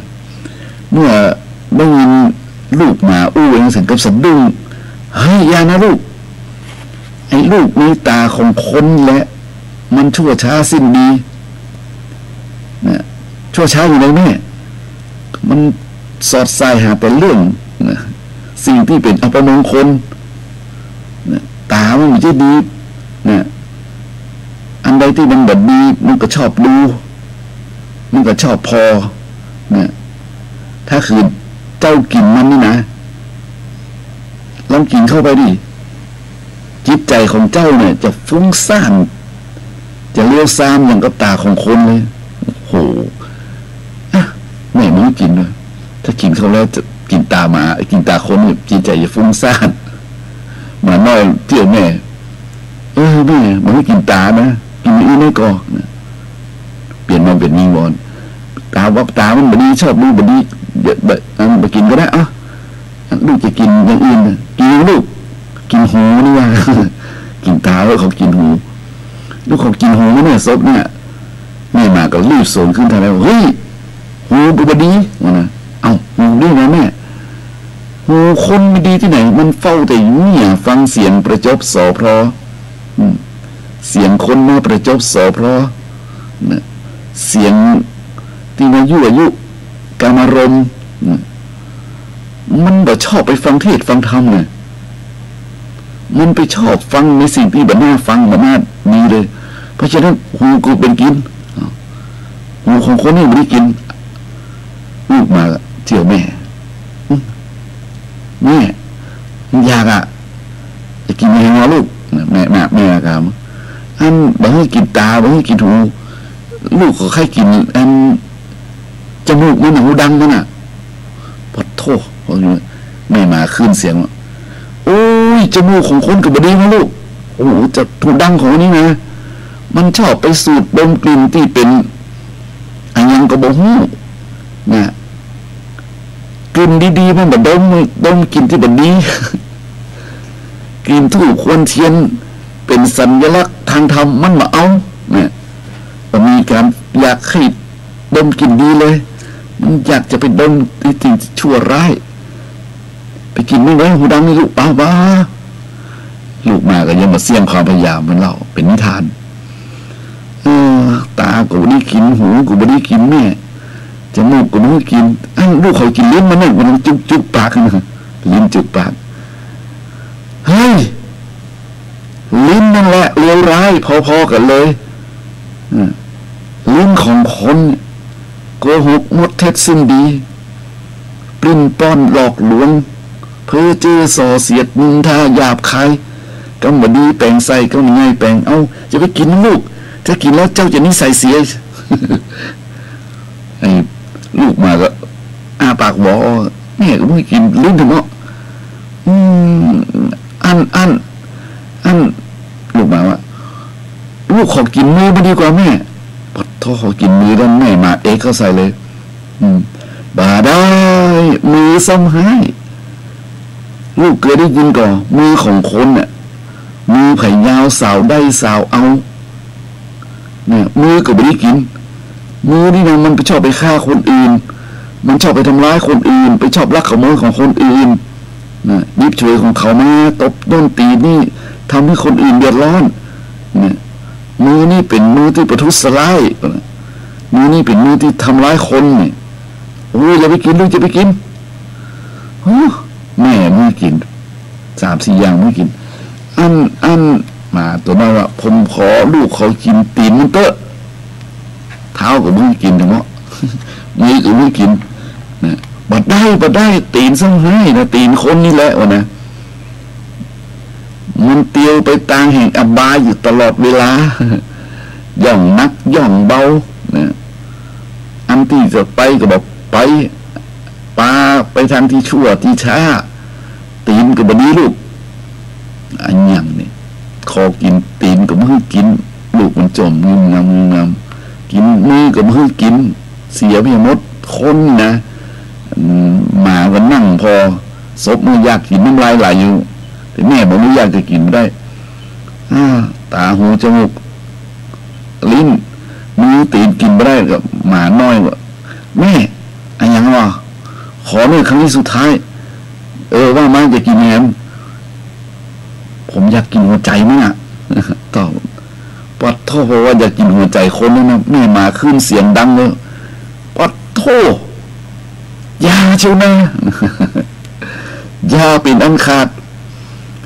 หัวใจมันสำร้ายนะคือได้ยินกับลูกทุกอย่างมันสำเร็จที่ใจนะใจคนนี่มันร้ายกาจนะยิ่งกว่าอย่างอื่นทั้งหมดเพราะใจของคนปุถุชนคนต่ำช้าเนี่ยนะอัดแน่นไปด้วยโทสะโมหะโลภะเต็มไม่หมดเนี่ยมันมีแต่ความโลภโกรธหลงมีแต่ความหันแก่ตัวมุ่งแต่จะเอาอย่างเดียวไม่รู้จักคำว่าปอเนี่ยมันนึกถึงความเดือดร้อนของคนอื่นเต็มใจนี่เต็มไปด้วยอิจฉาริษยาพยาบาทอาฆาตมุ่งร้ายต่อกันชั่วช้าสิ้นดีเลยคืนเจ้ากินเข้าไปนะเสียศักดิ์ศรีแห่งตระกูลหมาเลยลูกเอ้ยวัดโถอันนี้กันนี่แม่เทศยาวขนาดให้ลูกมาก็เลยแปลงตาแล้วให้เจียวแม่ออกมานี่ก็ตันอยู่แต่เจียวแม่ผลที่สุดมีทางว่า มาเลยทุยนี่หรอสุมาได้โยมโอ้พอมีอย่างดีเลยสะบัดหน้าแล้วก็เตี้ยวหนีเมียมาคนแบบมีอย่างดีเลยวะสังขารอันนี้จาวัฏสังขารเรื่องนี้ก็จบญาติโยมอะไรเนี่ยเพราะฉะนั้นก็มีเรื่องนี้มาเล่าให้โยมฟังว่าเนี่ยคนเรานั้นนะอย่างกับหมาน้อยแม่ลูกเนี่ยสองตัวนี้พิจารณาว่าบะหมี่อย่างเลยที่น่ากินบะหมี่อย่างเลยน่าใจมันก็ใช่แต่มุมนึ่งนะแต่มุมนึ่งก็จะใจในญาติโยมไรแต่ผู้รู้ท่านบอกว่านะสังขารนี้เปรียบเหมือนเรือเราอาศัยเรืออยู่นะเราอาศัยเรือข้ามฝั่งนะวันเวลานี่ก็เหมือนกับเขาต้องข้ามฝั่งจากวันเป็นเดือนจากเดือนเป็นปีเนาะนะฝั่งหนึ่งมันมีปีหนึ่งมี365วันเนี่ยเขาก็ต้องใจระยะเวลาเพราะฉะนั้นก็มีปัญญาพิจารณาถึงสังขารเนี่ยเพราะว่าแต่ละรอบแต่ละวันแต่ละเดือนแต่ละปีจาก5 ปีจากปีเป็น5 ปี10 ปีเนี่ยสังขารนี่มันเสื่อมตลอดเนี่ยมันบัดทีหลังยั่งยืนมันบอกคงอยู่เน้อมันมีแก่มีเจ็บมีตายเน้อนะผู้ใดอยากจะมีความเจริญรุ่งเรืองผู้ใดอยากจะให้ชีวิตประสบกับความสุขความเจริญที่ประสบกับคำว่าเจ๋งในรอบปีก็ขอให้มีปัญญาพิจารณาสังขารตัวอย่าไปลุ่มหลงมัวเมานิทานเรื่องนี้ก็จบลงด้วยประการราชนีธรรมะสำหรับวันนี้ในภาคนี้ก็พอสมควรมาละโยมท่านพระครูสิริอมราภิรัตน์มาแล้วตรงเวลาเป๊ะเลยองค์นี้นะหายห่วงนะสวัสดีนะครับรอสักคำนะครับเราขอพักเบรกสักคำหนึ่งเพราะว่าสถานญาติโยมก็ได้ฟังธรรมวันนี้ก็พูดถึงเรื่องวันเวลาครับ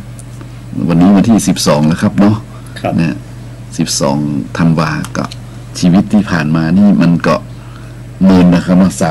347 วันแล้วครับเต็ม18-19 วันก็จะครบ365 วันแล้วนะครับในชีวิตของแต่ละคนมันก็มีความสุขมีความทุกข์คลาเคล้ากันไปนะครับเนาะผมก็เลยว่าปีนี้เขาเจ๋งก็ว่าเขาเจ้าก็ว่าเขาเจ๋งชีวิตเราเนี่ยมีความสุขก็ว่ามีความทุกข์เขาปูปืนก็ว่าขาดทุนก็ว่ากำไรนะครับผมก็เลยนำเสนอให้ญาติโยมนะได้ฟังธรรมะแห่งมุมหนึ่งแบบหนึ่งเพื่อประเทืองปัญญาแล้วก็เพื่อที่จะได้ดำเนินชีวิตไปถึงสิ้นปีหน้าถ้าปีนี้บัดใต้นะครับปีหน้าปี2562นี้เจ๋งบัดเจ๋งนะครับบัดเจ๋งเนี่ยสบายนะครับเพราะฉะนั้นก็เลยมาญาติโยมฟังในการปฏิบัติธรรมนะปีหนึ่งก็มี365 วันนะครับเนาะวันนี้ก็จะหมดไปละเข้าดาวเรือมากี่วันละเพราะฉะนั้นอย่างนี้ใดกับชีวิตที่เหลืออยู่ก็เลยให้ธรรมะกับญาติโยมไปโดยประการราชนี้ครับวันนี้ของโยมพักเบรกสักกั๊มนะครับเนาะพักเบรกสักกั๊มฟังเพลงนะครับฟังเพลงธรรมะนะเพลงธรรมะที่สบายก็คือเพลงของละอ่อนนะครับเพลงละอ่อนนี่มันจะมีเพลงดอกไม้คุณธรรมนะครับอันนี้เพลงนี้ต้องบอกบ่อยๆต้องมีญาติโยมฟังบ่อยๆโยมไปฟังเดือนเนี่ยดอกไม้คุณธรรมนี่มันเป็นอันนี้ว่ามันเป็นคำที่ดีนะครับโดยเฉพาะเพลงที่3นะครับเพลงที่3นี่ต้องโยมฟังเพลงดอกไม้กลุ่มแสงเทียนนี่นะครับ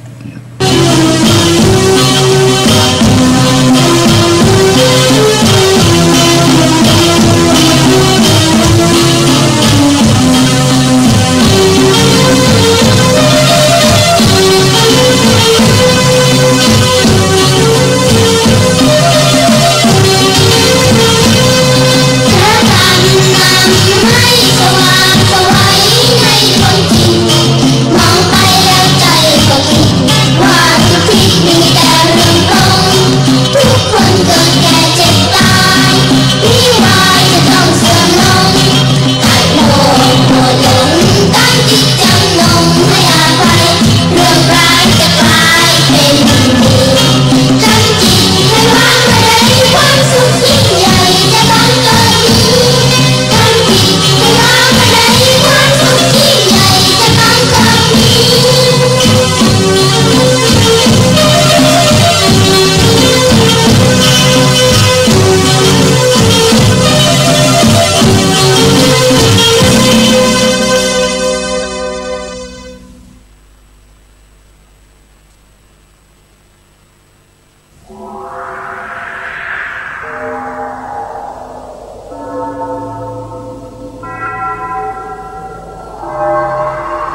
สาธุชนญาติโยมทั้งหลายก็ได้มาเปลี่ยนได้พักเนาะญาติโยมก็คงจะเรียกว่าได้เปลี่ยนอริยบท ได้เปลี่ยนอริยบทได้หายง่วงได้เข้าห้องน้ำ นะครับแล้วก็อาจจะพักผ่อนกันไปพอสมควร1 นาที 2 นาทีนี้หลังจากนี้ไปก็จะได้พบกับท่านอาจารย์พระครูท่านพระครูสิริอมราภิรักษ์ท่านเจ้าวัดวัดอัมบารามสันอุ้มนะครับวันนี้ท่านเดินทางมาถึงแล้วก็ในโอกาสนี้ขอญาติโยมทั้งหลายได้ตั้งจิตที่ใส่ทำใจสงบก็คงจะง่วงนะครับเนาะ คงได้รับได้ผ่อนอย่างพวกนั้นละเนาะฟังอาตมาอาจจะง่วงญาติโยมหลายทีนี้โอกาสนี้ขอนิมนต์ท่านพระครูสิริอมราภิรักษ์นะครับนิมนต์นะครับตอนนี้ได้ปะพบกับญาติโยมทั้งหลายครับนะครับนิมนต์เลยครับถึงก็ได้ครับ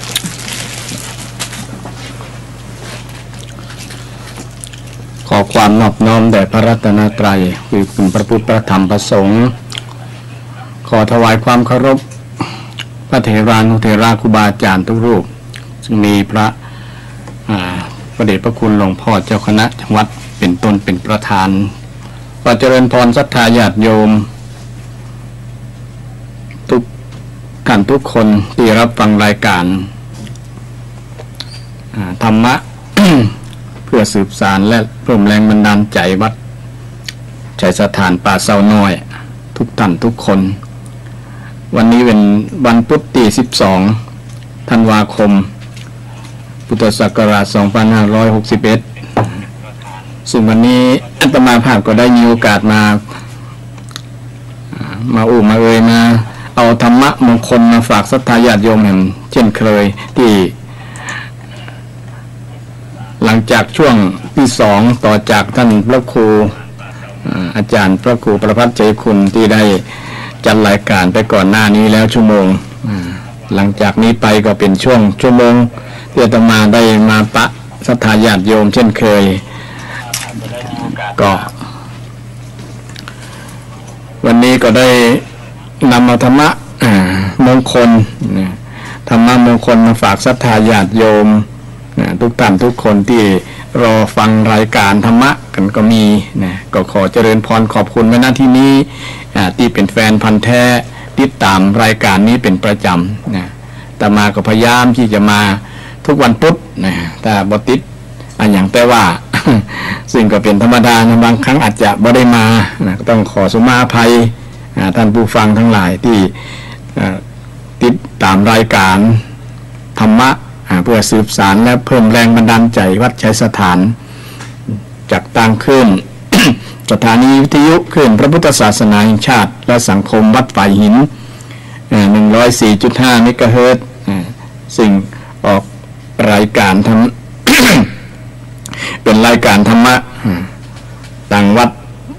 ชัยสถานป่าเซาน้อยตำบลสันปุเลยอำเภอดอยสะเก็ดเป็นประจำศรัทธาญาติโยมที่เป็นพันแท้ก็คงจะติดตามรายการมาโดยตลอดนะโดยเฉพาะท่านอาจารย์พระครูประภัสชัยคุณก็เป็นเจ้าของรายการนี้ซึ่งก็จัดมาหลายปีศรัทธาญาติโยมก็ติดตามรายการนี้เป็นประจำซึ่งก็เป็นสิ่งที่ดีมีประโยชน์รายการธรรมะซึ่งเป็น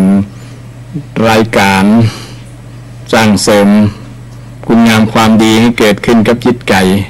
อย่างนึงก็เป็นหนทางที่จะสืบสานพระศาสนาและก็เป็นสิ่งมีความแรงบันดาลใจเมื่อฟังธรรมะแล้วก็จะได้ฮักจะได้ศรัทธาเพิ่มขึ้นในศาสนาโดยเฉพาะศาสนาพุทธเฮานั้นเป็นศาสนาที่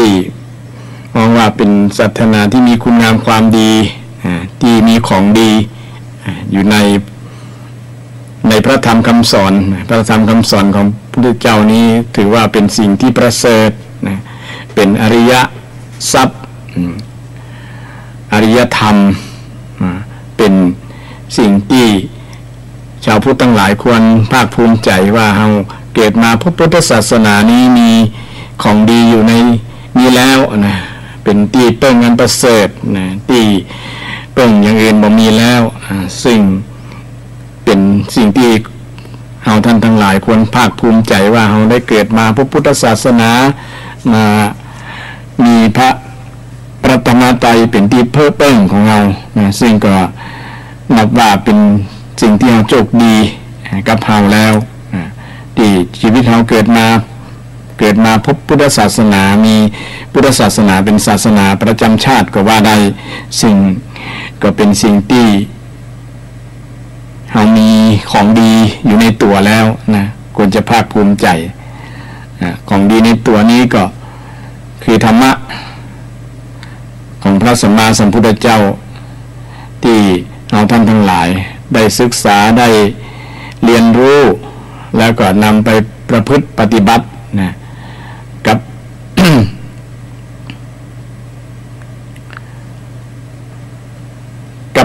กับชีวิตของเราเพื่อให้เกิดประโยชน์โสติผลในการที่เราในฐานะเราเป็นชาวพุทธเราก็ควรนำสิ่งที่มีคุณค่าสิ่งที่ว่าเป็นของดีเนี่ยนะสิ่งที่เป็นประเสริฐก็คือธรรมะเป็นยาแขนงประเสริฐนะยาที่ดีที่สามารถระงับดับความทุกข์ได้ดับปัญหาต่างๆที่เกิดกับตัวเฮากับสังคมกับประเทศชาติได้นะเพราะธรรมะที่พระสัมมาสัมพุทธเจ้าได้ตรัสรู้นั้นเป็นธรรมะที่นำมาแก้ปัญหาชีวิตได้นะสามารถทำให้คนเรานั้นได้พ้นจากทุกข์จากปัญหาได้ศรัทธาญาติโยมนะวันนี้ธรรมะที่จะเป็นสิ่งที่จะนำไปแก้ปัญหาต่างๆต่อมาก็ได้เอ่ยมาเกี่ยวกับเรื่องมงคลสูตร38ประการที่พระพุทธเจ้าได้ตรัสไว้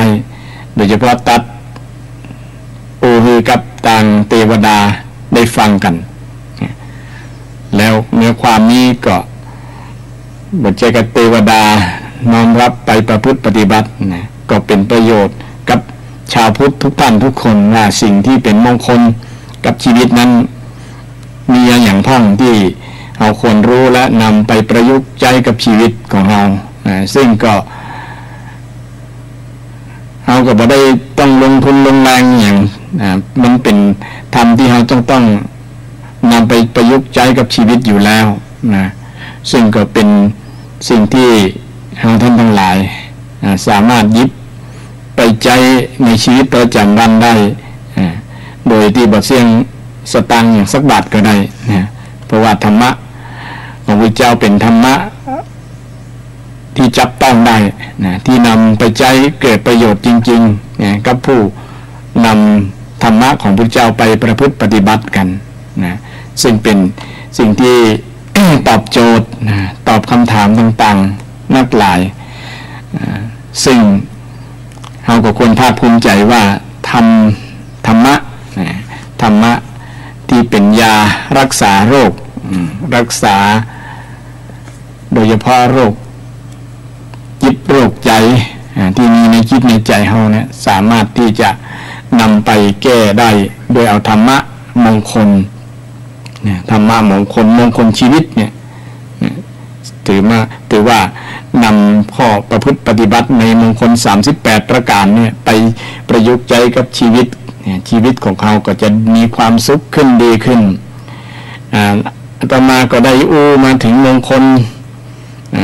22มาแล้วนะ22ก็เกี่ยวกับเรื่องความเคารพนะมงคลต่อไปก็เป็นมงคลเกี่ยวกับมงคลข้อที่23หรือว่า23ก็มีหัวข้อว่ามีความถ่อมตนการถ่อมตัวนี้ก็เป็นมงคลการถ่อมตัวนี้ก็เป็นมงคลอย่างหนึ่งในมงคล38ประการถ้าไปนำไปใช้ก็จะเป็นมงคลชีวิตกับตัวกับตนบางคนนี่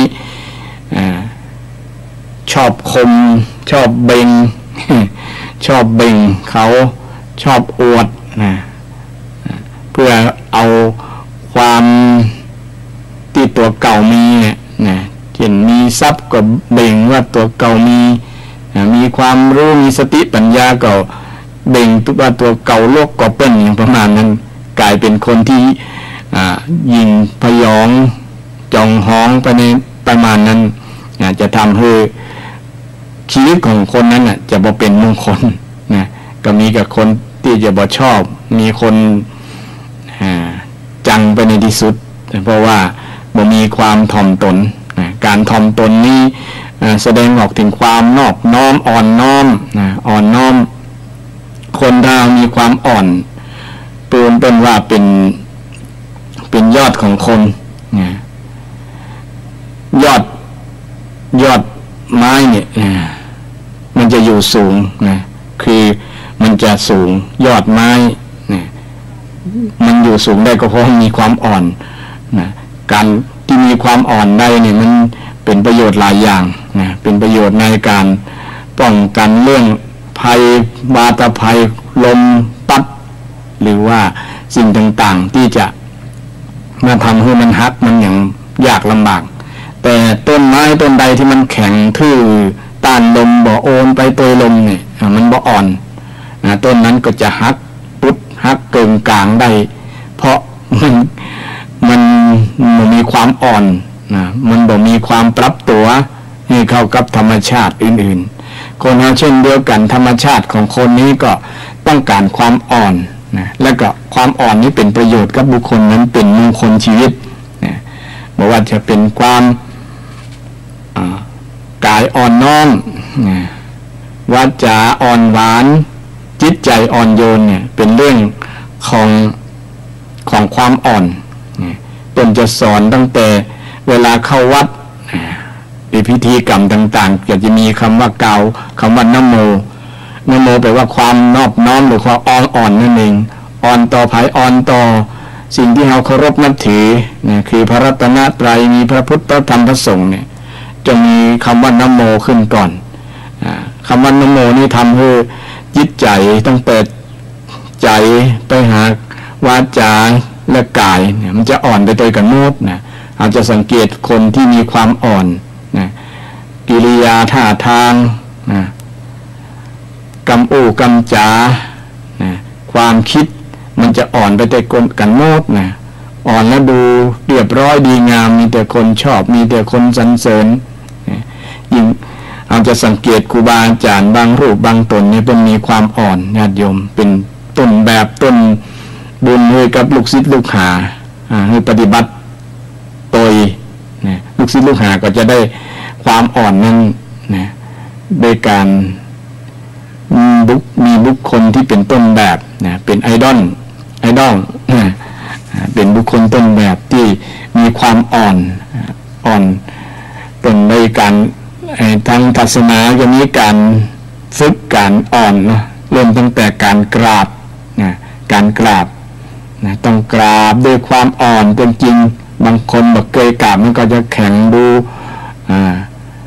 แล้วบอกอ่อนนั่นแหละนะต้องฝึกบ่อยๆเนี่ยฝึกบ่อยๆนะคนแต่ก่อนนี่ฝึกการอ่อนตั้งแต่หัวลงมานะหัวอ่อนนะต้องรู้จักก้มเวลาสูงเดินผ่านผู้ใหญ่ก็ต้องก้มเคารพนี่เพิ่นก็ฝึกกันคนแต่ก่อนนะฝึกที่เป็นคนอ่อนน้อมถ่อมตนนั่นเองนะอ่อนน้อมบางคนนี่แข็งทื่อบอกนะบางครั้งเนี่ยแต่พระสงฆ์องค์เจ้าเดินผ่านนะก็ยังเดินจนตัวเจ้าจะต้องหลีกทางให้ก็มีนะเพราะว่าผมเป็นคนอ่อนโดยเฉพาะมันบ่งบอกถึงในจิตในใจว่ามันมีความอ่อนเลยเราทำให้แสดงพฤติกรรมทางกายทางวาจามันแสดงออกมาถึงความแข็งกระด้างดูแล้วบ่เรียบร้อยบ่ดีงามมันก็บ่เป็นสิริบ่เป็นมงคลนะบ่เป็นมงคลกับคนนั้นๆฉะนั้นในมงคลละสูตรข้อที่ว่าด้วยความอ่อนเนี่ยมันมีศัพท์ว่านิวาโตนะบ่ใช่นิวาโตนี่คือบ่มีลม บ่เบ่งนะบ่เบ่งนะไผที่มีลมอยู่ในนักเนี่ยเหมือนกับอึ่งอ่าง ายมันอารมณ์ใส่ในท้องมันเบ่งว่าตัวเก่ามันใหญ่หันซัดมีงวงควายเป็นต้นหันจะทำตัวเก่าให้ใหญ่เต้ากับสัตว์อื่นก็เต้ากับวัวกับควายนะจนท้องแตกตายประมาณนั้นบ่ฮู้จักตัวเก่านะท่านเป็นเบ่งไว้นะเป็นเลยตั้งชื่อว่านิวาโตคำศัพท์เนี่ยนิวาโตแปลว่าบ่มีลมนิแปลว่าไม่นะวาตะแปลว่าลมนะคนที่บ่มีลมคือบ่เบ่งนะถึงจะมีความรู้มีความสามารถมีสติปัญญานักนะเพิ่นก็บ่จะแสดงออกนะบ่แสดงออกโดยการข่มคนว่าตัวเก่าเก่งกว่ารู้กว่ารู้กว่านะมีสติปัญญากว่าปานนั้นมันยิ่งมีความรู้ยิ่งเป็นคนอ่อนน้อมถ่อมตนนะยิ่งถ่อมตัวนักนะคล้ายๆทำตัวเป็นคนนะโง่เป็นเนี่ยว่านะโง่เป็นนะโง่เป็นบางครั้งคือจะให้คนอื่นได้แสดงออกว่าคนนั้นมีความคิดจะได้ประมาณนั้นนะเพิ่นจะมีความฉลาดมีความรอบรู้คนที่มีความถ่อมตนเนี่ยนะโดยเฉพาะครูบาอาจารย์พระสงฆ์องค์เจ้าร้ายรูปรายตนที่เป็นเคารพนับถือสักการะศรัทธาญาติโยมเนี่ยนะในส่วนหนึ่งเพิ่นจะมีความอ่อนน้อมนะเพิ่นได้ฝึกฝนมานะบวชมาก็ฝึกทั้งด้านตั้งแต่เริ่มกายตั้งแต่กำกำจาก็ฝึกคือมันเป็นคนมีความอ่อนกายอ่อนนะอ่อนน้อมวาจาอ่อนหวานนะอาจจะอ่อนหวานมีกำจาที่ฟังแล้วบ่ ได้รับผลกระทบกับผู้ฟังนะกวนก็จะเป็นสิริมงคลกับตัวเก่านะเป็นมงคลกับตัวเก่าเพราะว่าได้ฝึกความอ่อนมาความถ่อมตนมานะความ กิริยาการอ่อนเนี่ยจะทำให้เป็นกิริยาที่การทำว่าถ่อมตัวนะถ่อมตัวไว้ก่อนนะถ่อมตัวไว้ก่อนจะทำให้มันเป็นสิ่งที่ดีเป็นสิ่งที่มีเสน่ห์นะครับครูบาอาจารย์หลายรูปหลายท่านเนี่ยมีความอ่อนมีความถ่อมตนอาตมาก็สังเกตดูหลายรูปหลายตนเป็นที่น่าศรัทธาน่าเคารพน่ากราบไหว้เพราะว่าท่านเหล่านั้นเป็นคนที่มีความถ่อมตนถ่อมตนในตนหลายรูปหลายท่านท่านแสดงออกมือได้หันได้ประจักษ์เป็นที่น่าเลื่อมใสน่าสักการะน่าบูชา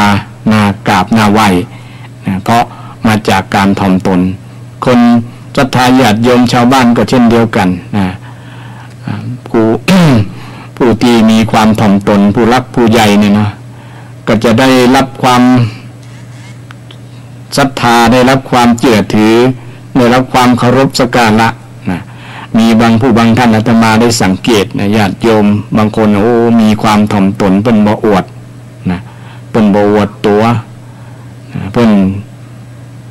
น้องว่าเป็นทำตัวให้เป็นธรรมชาติบ่ต้องอย่างนัก เนี่ยบ่ต้องอวดเป็นมีเงินมีทองนักเป็นก็บ่ได้อวดได้ยังนะเพราะว่าการไปอวดร่ำอวดรวยบางครั้งก็เป็นเงื่อนไขที่จะปฏิสัมพันธ์เข้าสู่สังคมเช่นเดียวกันก็จะเป็นฝักเป็นฝ่ายทำให้คนที่มีฐานะต่ำกว่าเนี่ยจะเข้ายากเช่นเดียวกันแต่ถ้าทำตัวให้มันเหมือนกับคนทั่วไปบ่ต้องอวดร่ำอวดรวยอย่างนี้นะก็จะเป็นสิ่งที่ดีเป็นสิ่งที่มีเสน่ห์กับคนนั้นแล้วก็จะเข้ากับสังคมได้ง่ายคนก็จะมีความเคารพนับถือมีความนับถือกับคนที่มีความถ่อมตนสังเกตว่าคนที่ถ่อมตนเป็นอุปมาประไมยเหมือนกับ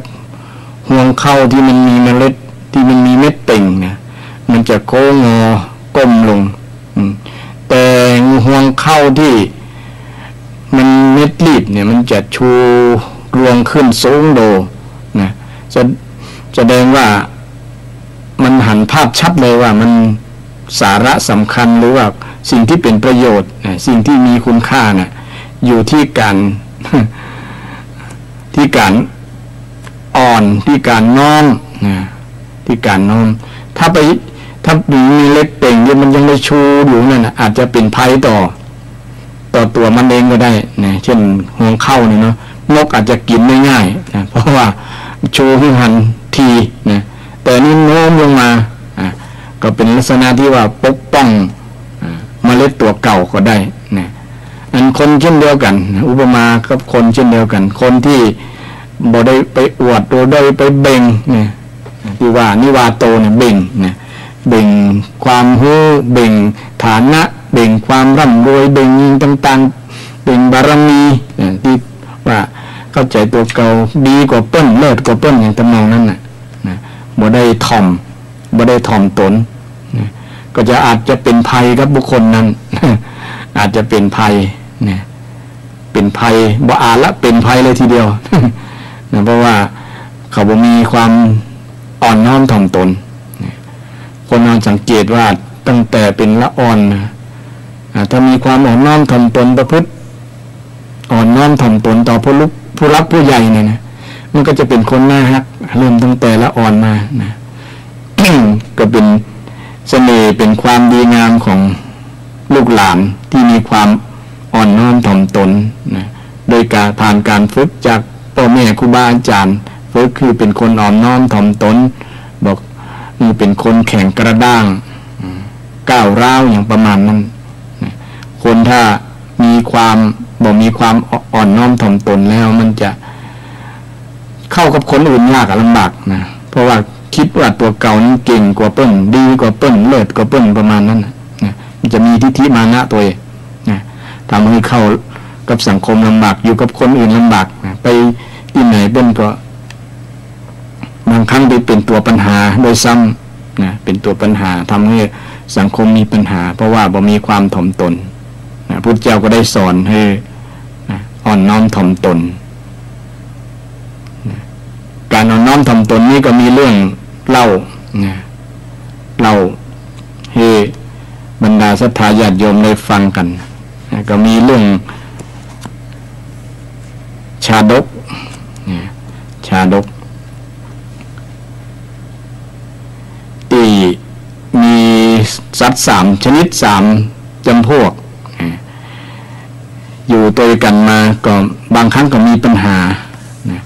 บางครั้งก็มีปัญหาคือมีช้างมีลิงมีนกกระทา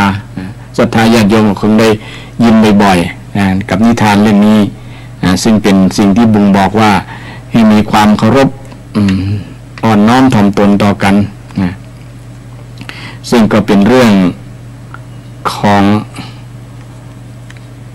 การที่จะบ่ยอมกันบ่อ่อนต่อกันเนี่ยนะทำให้เบ่งความอวดศักดาบารมีว่าตัวเก่านี่เป็นผู้รักผู้ใหญ่ประมาณนั้นนะก็ครั้งแรกเนี่ยก็บ่ค่อยถูกกันแต่ใดก็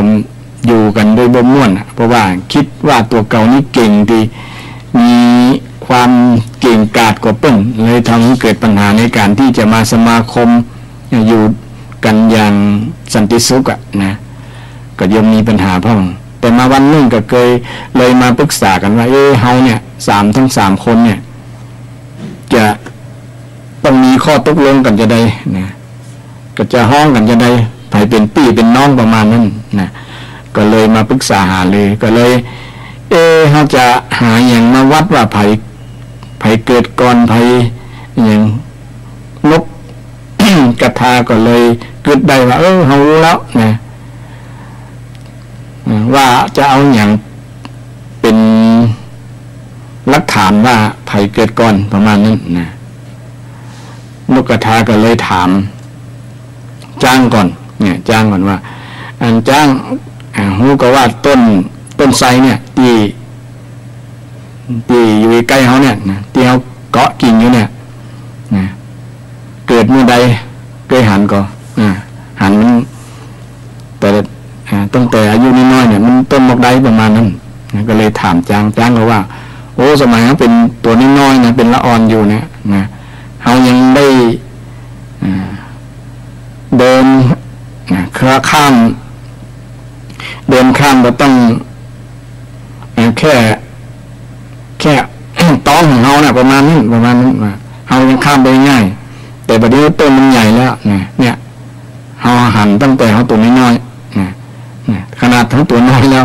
เนี่ยไอ้ต้นนี้เป็นเพียงต้องของเขาเนี่ยประมาณนั้นก็เมื่อได้คำตอบแล้วนกกระจาบก็ถามลิงก็เลยตอบว่าโอ้กับต้นนี้นะสมัยเขาเป็นละอ่อนนะเขายังได้ไป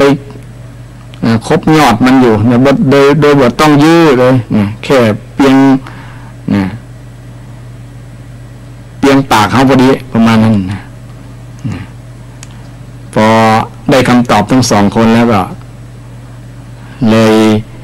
นกกระทาก็เลยเฉลยว่าพวกท่านทั้งสองยังเป็นน้องเฮาอยู่นะสมัยเฮาเกิดมาแล้วเนี่ยไอ้ต้นไทรที่ท่านทั้งหลายว่ามาเนี่ยนะที่อยู่ข้างหลังมาเนี่ยที่เฮาเกาะกินอยู่เนี่ยมันยังไม่เกิดเลยเฮาไปกินเม็ดมันจากต้นไก่ปุ้นนะมาขี้ใส่นะมาถ่ายมูลลงเนี่ยมันเลยเกิดเป็นต้นนี้นะก็สรุปแล้วก็คือเฮาเกิดก่อนต้นนะจางกับนกก็เลย มีความแปลกใจโอ้เขาตัวใหญ่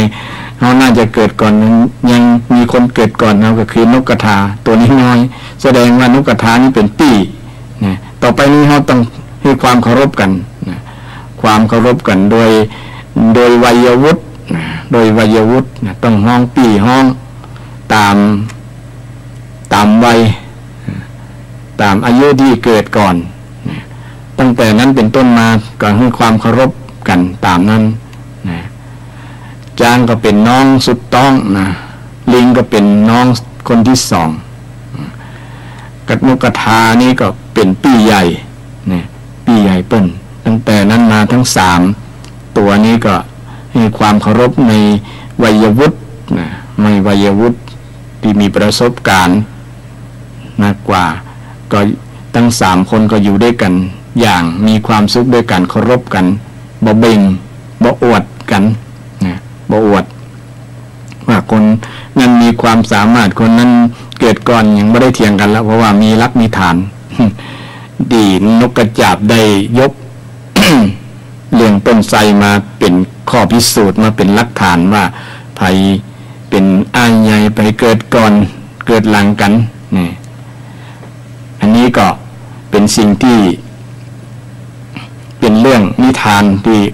นำมาเล่าให้ศรัทธาญาติโยมได้ฟังกันเกี่ยวกับเรื่องนะความอ่อนน้อมถ่อมตนนะตา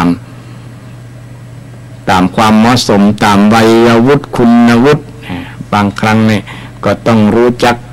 ตัวเก่าเฮารู้จักว่าจะประพฤติกันต่อบุคคลที่เฮามีปฏิสัมพันธ์นะต่อกันและกันเห็นคนมียิ่งคนมีวัยวุฒิกว่ายิ่งคนมีคุณวุฒินะมีความรู้ความสามารถกว่าเขาก็ยิ่งจะต้องถ่อมไปใหญ่นะบ่ใช่อวดเก่งอวดนั่นก็เปิ้นนะมันก็จะเป็นเสน่ห์เป็นมงคลกับชีวิตกับตัวคนถ้าถามว่าระหว่างคนเบ่งคนอวดกับคนถ่อมเนี่ยจะเลือกไผก็คงได้คำตอบว่าคงบ่มีไผจะชอบคนเบ่งคนอวดเก่งอวดลวกอวดบรรดาอวดทั้งหลายแหละชอบอวดทั้งหลายมันบ่มีไผชอบประมาณนั้นมันบ่เป็นมงคลเป็นเสนียด เป็นเสนียดเป็นสิ่งที่เป็นอัปมงคลต่างหากกับคนที่ชอบอวดถึงจะมีอยู่ก็ตามเป็นบ่ฮู้อวดแม้แต่อวดดีเนาะอวดดีเป็นต้นเป็นก็บ่ฮู้อวดกันแม้แต่ในทางพุทธศาสนาธรรมะของพระเจ้าถึงแม้พระสงฆ์องค์เจ้ารูปนั้นจะเป็นพระอรหันต์เป็นก็บ่ฮู้อวดในตามหลักพระธรรมวินัยถึงแม้จะบรรลุอรหันต์เพิ่นก็บ่ฮู้อวดถ้าอวดไปก็ผิด ถ้าบ่มียิ่งซ้ำใหญ่เป็นถือขาดจากความเป็นตุเจ้าไปเลยจากความเป็นพระภิกษุไปเลยเป็นกระบอกอวดต้องอ่อนน้อมถ่อมตนตลอดก็มีเรื่องหลายเรื่องที่ จนมีเรื่องสามเณรเนี่ยบรรลุตั้งแต่อายุ10ตั้งแต่อายุ7 ขวบก็มีนะบรรลุเป็นพระอรหันต์ความเป็นพระอรหันต์นี่เนี่ยบางครั้งนี่อายุถึงบ่ถึง20ก็บรรลุได้นะก็มีภิกษุบางรูปบ่ฮู้เนาะไปยุบหัวเล่นได้อย่างเนี่ยโดยเข้าใจว่าเป็นเนรนี่เป็นต้นนะโดยที่แสดงออกถึงความบ่อ่อนน้อมต่อธรรมะต่อคุณธรรมบางอย่างจะทำให้เกิดผลเสียได้อันนี้ยกตัวอย่างเรื่องการที่พระอรหันต์เปิ้นบรรลุแล้วเปิ้นก็บ่แสดงออกนะเปิ้นบ่อวดนะเปิ้นบ่อวดนะเป็นลักษณะการถ่อมตนเช่นเดียวกันนะถ่อมตนและการถ่อมตนนี้ก็เป็นผลเสียนะเป็นผลเสียที่ทำให้คนที่อวดเนี่ยนะคนที่อวดนี่จะเป็นทำให้เกิดผลเสียหลายๆอย่างนะ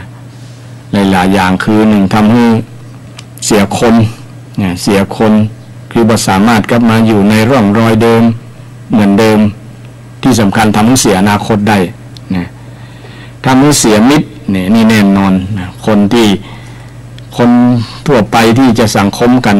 สมาคมกันเนี่ยนะเปิ้นบ่ชอบคนอวดอยู่แล้วบางครั้งไปอวดไปอู้คมกันเนี่ยนะทำให้คนที่ด้อยกว่าต่ำกว่าเนี่ยเจ็บช้ำน้ำใจก็มีนักมีหลายฉะนั้นเปิ้นก็บ่คืออวดนะการอวดก็ทำให้เสียมิตรเสียเพื่อนนะแล้วทำให้เสียหมู่คณะอันนี้ก็เป็นผลเสียในการที่บ่ถ่อมตนนะถ้าถ่อมตนกับตรงข้ามกันก็จะมีคนฮักคนหงนะจะเป็นคนที่มีเสน่ห์แล้วก็มีมิตรมีเพื่อนนักเพื่อนหลายคนจะฮักจะหงนะอันนี้เป็นผลดีกับคนที่ถ่อมตนนะทำให้หมู่คณะหมู่บริวารต่างๆนักหลายเช่นครูบาอาจารย์หลายๆรูปหลายๆท่านมีคุณสมบัติที่เป็นคนถ่อมตนเนี่ยนะฉะนั้นเรื่องการถ่อมตนจึงเป็นมงคลสูงสุดมงคลหนึ่งในมงคล38ประการต่อไปก็เป็นเรื่องมงคลอย่างมงคลก็คือเรื่องความสันโดษญาติโยมเรื่องความสันโดษสันตุถีสันตุถิเนี่ยก็เป็นมงคลที่24ที่พระพุทธเจ้าได้ตรัสไว้ว่าเป็นมงคลชีวิตให้มีความสันโดษความสันโดษนี้ก็คือความยินดีนั่นเองแปลว่าความยินดียินดีอย่างซึ่งจะมีคำที่2 คำที่อยู่ระหว่างขั้นกลางหรืออยู่ข้างสันโดษนี้จะอยู่กลางเลยคือ2 คำนี้ก็คือคำมักน้อยอีกคำหนึ่งก็คำหนึ่งก็คือมักมาก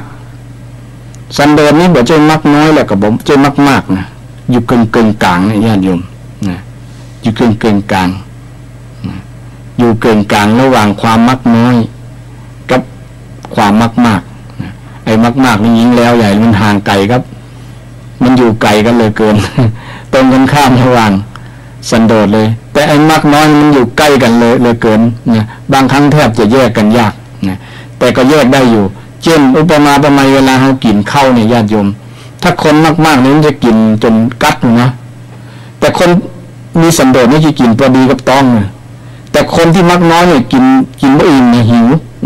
อันนี้ยกตัวอย่างให้เห็นภาพชัดๆว่าระหว่างสันโดษเรื่องกินนะสันโดษเรื่องกินสันโดษเรื่องกินให้พออิ่มบ่กินจนท้องแตกอย่างชูชกแล้วบ่มากบางแห่งแล้วก็บ่มากน้อยนะคือกินพอยังอัตภาพให้เป็นไปได้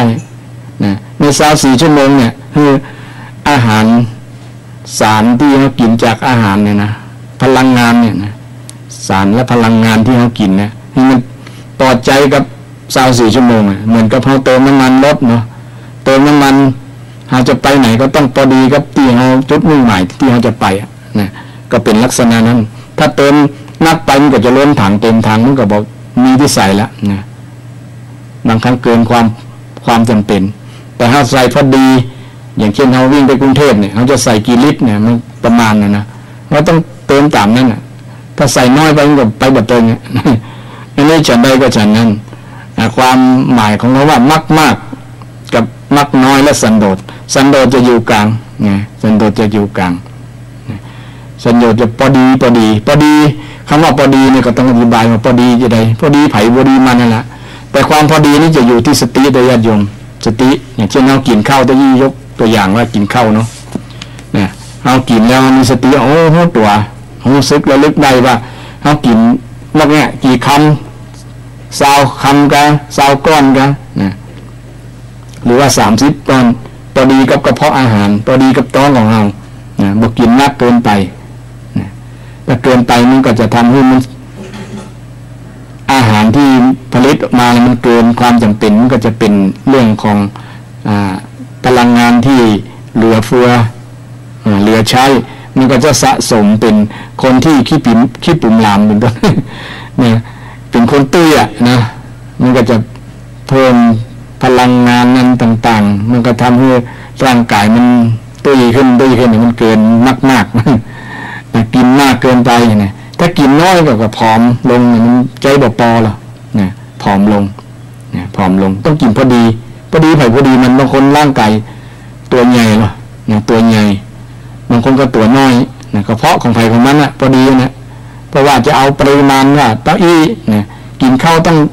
กี่จานกี่ถ้วยมันก็นั่นบ่ได้เพราะว่าตัวใหญ่ตัวน้อยต่างกันเนาะ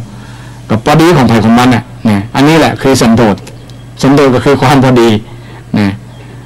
สันโดษคือความพอดีนะความยินดีในสิ่งที่ตัวเองมีนะตัวเองมีเป็นได้เพิ่งต้องสอนเรื่องสันโดษมันก็เป็นส่วนหนึ่งคุณธรรมที่นำไปสู่ความสุขญาติโยมคนเป็นวันเนี่ยมันขาดความสุขก็เพราะว่ามันโมโหจักสันโดษไงนะคนที่มีความสันโดษก็มีความสุขมากกว่าคนที่มากกว่าคนที่มากน้อยนะอันมากน้อยนี้ถ้าเป็นลักษณะของพระสงฆ์องค์เจ้านี่ก็ดีในผลบวกคือมีผลดีกว่ามากเนาะมากแต่มันก็ยังผลเสียอยู่ละนะมันเป็นอาการทรมานร่างกายตัวเก่านะทำให้ได้รับผลเสียอาจจะเป็นโรคเป็นภัยเตยมาเพราะว่ามัน อาหารที่มันบอกพอใจกับพลังงานที่จะใจใน24 ชั่วโมงนะ24 ชั่วโมงฉะนั้นมันก็จะทำให้เป็นทุกข์นะร่างกายก็เป็นทุกข์จิตใจก็จิตใจก็เป็นทุกข์ตัวนี่เรื่องแค่เรื่องการกินนะเกี่ยวกับเรื่องใจธรรมะคือสันโดษนะสันโดษนี้เป็นมงคลธรรมธรรมะมงคลที่เราสามารถนำไปประยุกต์ใช้กับชีวิตเนี่ยชีวิตของเราใจรักสันโดษเนี่ยในสมัยหนึ่งก็มีทางรัฐบาลก็บอกให้ตัวเจ้าสอนเรื่องสันโดษกว่าคนที่ขี้ค้านนะอันจริงนี่เข้าใจพิเรญาติโยมนะสันโดษนี่บ่ได้ไปคัดขวางต่อความเจริญเลยนะยิ่งทำให้เกิดความเจริญนะคนเราที่มีความพอเนี่ยนะมันก็จะมีส่วนเหลือนะเช่นกินปอแก่ท้องส่วนเหลือก็เผื่อแผ่ให้กับคนอื่นเผื่อแผ่ให้กับสัตว์หมูหมากาไก่ได้หมดแต่คนที่บ่พอเนี่ยบ่สันโดษเนี่ยมันบ่ทำให้เผื่อแผ่คนอื่นกินไปจนท้องแตกตายอย่างโชคกับญาติโยมเนี่ยถ้าใช้ลักษณะสันโดษนี่มันจะดำเนินชีวิตแบบมีความสุขมีความเจริญบ่ได้คัดขวางต่อความเจริญเลยสันโดษนะบางคนว่ามันจะขี้ค้านนะบอกขี้ค้านนะญาติโยมคนถ้าสันโดษในการทำงานเนี่ยทำงานยินดีในการทำงานเนี่ยมันจะมีความสุขเป็นวันนี้คนบ่สันโดษในการทำงานหรอสันโดษแปลว่ายินดีในการทำงานนะไผ่บ่ทำงานคนนั้นชื่อว่าไผ่บ่ยินดีชื่อว่าทำสักแต่ว่าทำด้วยการถูกบังคับเพราะว่าจะเป็นผลเสียกับการงานตัวเองนะงานออกมาก็จะบดีเพราะว่าถูกบังคับนะทำเพื่อหวังเงินนะแต่บ่ทำเพื่อให้งานมันดี คนเราถ้าทำให้งานมันดีงานมันสำเร็จแล้วเนี่ยอันอย่างอื่นมันเตยมาเองนะผลพลอยได้เงินทองเจ้านายก็จะฮักคนใกล้ชิดก็จะชอบจะชมเช่นคนที่เป็นมีมีวิชาต่างๆนี่บอกว่าจะเป็นการทำงานการก่อจ้างรับจ้างเป็นนายจ้างทั้งหลายเนี่ยเนาะถ้าทำงานให้กับเจ้าของบ้านเนี่ยอย่างคนรับเหมาก่อสร้างเนี่ยเนาะทำวัดทำบาทำบ้านทำอย่างนี้ถ้าทำผลงานดีเนี่ยเขาก็จะเล่าต่อว่าโอ้ช่างคนนี้ทำงานดีนะ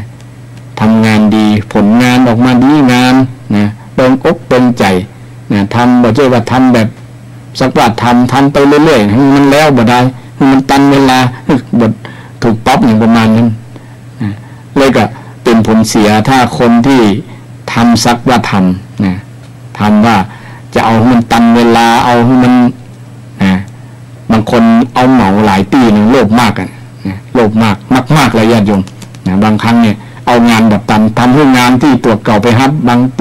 างงานเนี่ยแบบตันเวลาการแบบตันเวลาก็ต้องเห่งนะเห่งแล้วผลงานออกมาบดีแล้วก็เป็นผลเสียหลายๆเสียจิ๋วเสียงานน่ะงานที่ทำเนี่ยนะงานผลงานออกมาก็บดีเพราะว่ามันไปเห่งนะเพราะเกิดจากการบ่มีสันโดษมากนะมากนะต้องสันโดษพอดีอ่ะนะพอดีกับกำลังที่จะทำได้นะเป็นคำว่า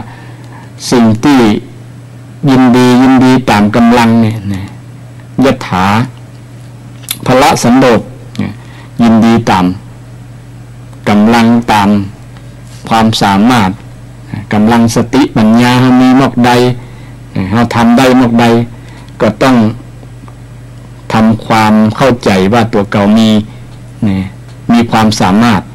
แล้วก็ทำตามความสามารถของบ่ต้องไปโลภมากบ่ต้องไปโลภมากใครได้นักหลายทำให้มันสิ่งที่เราทำได้เนี่ยตามพอ มันจะเสียงานที่เราทำไปนะเมื่อเสียงานแล้วมันจะว่าเสียเฉพาะคนที่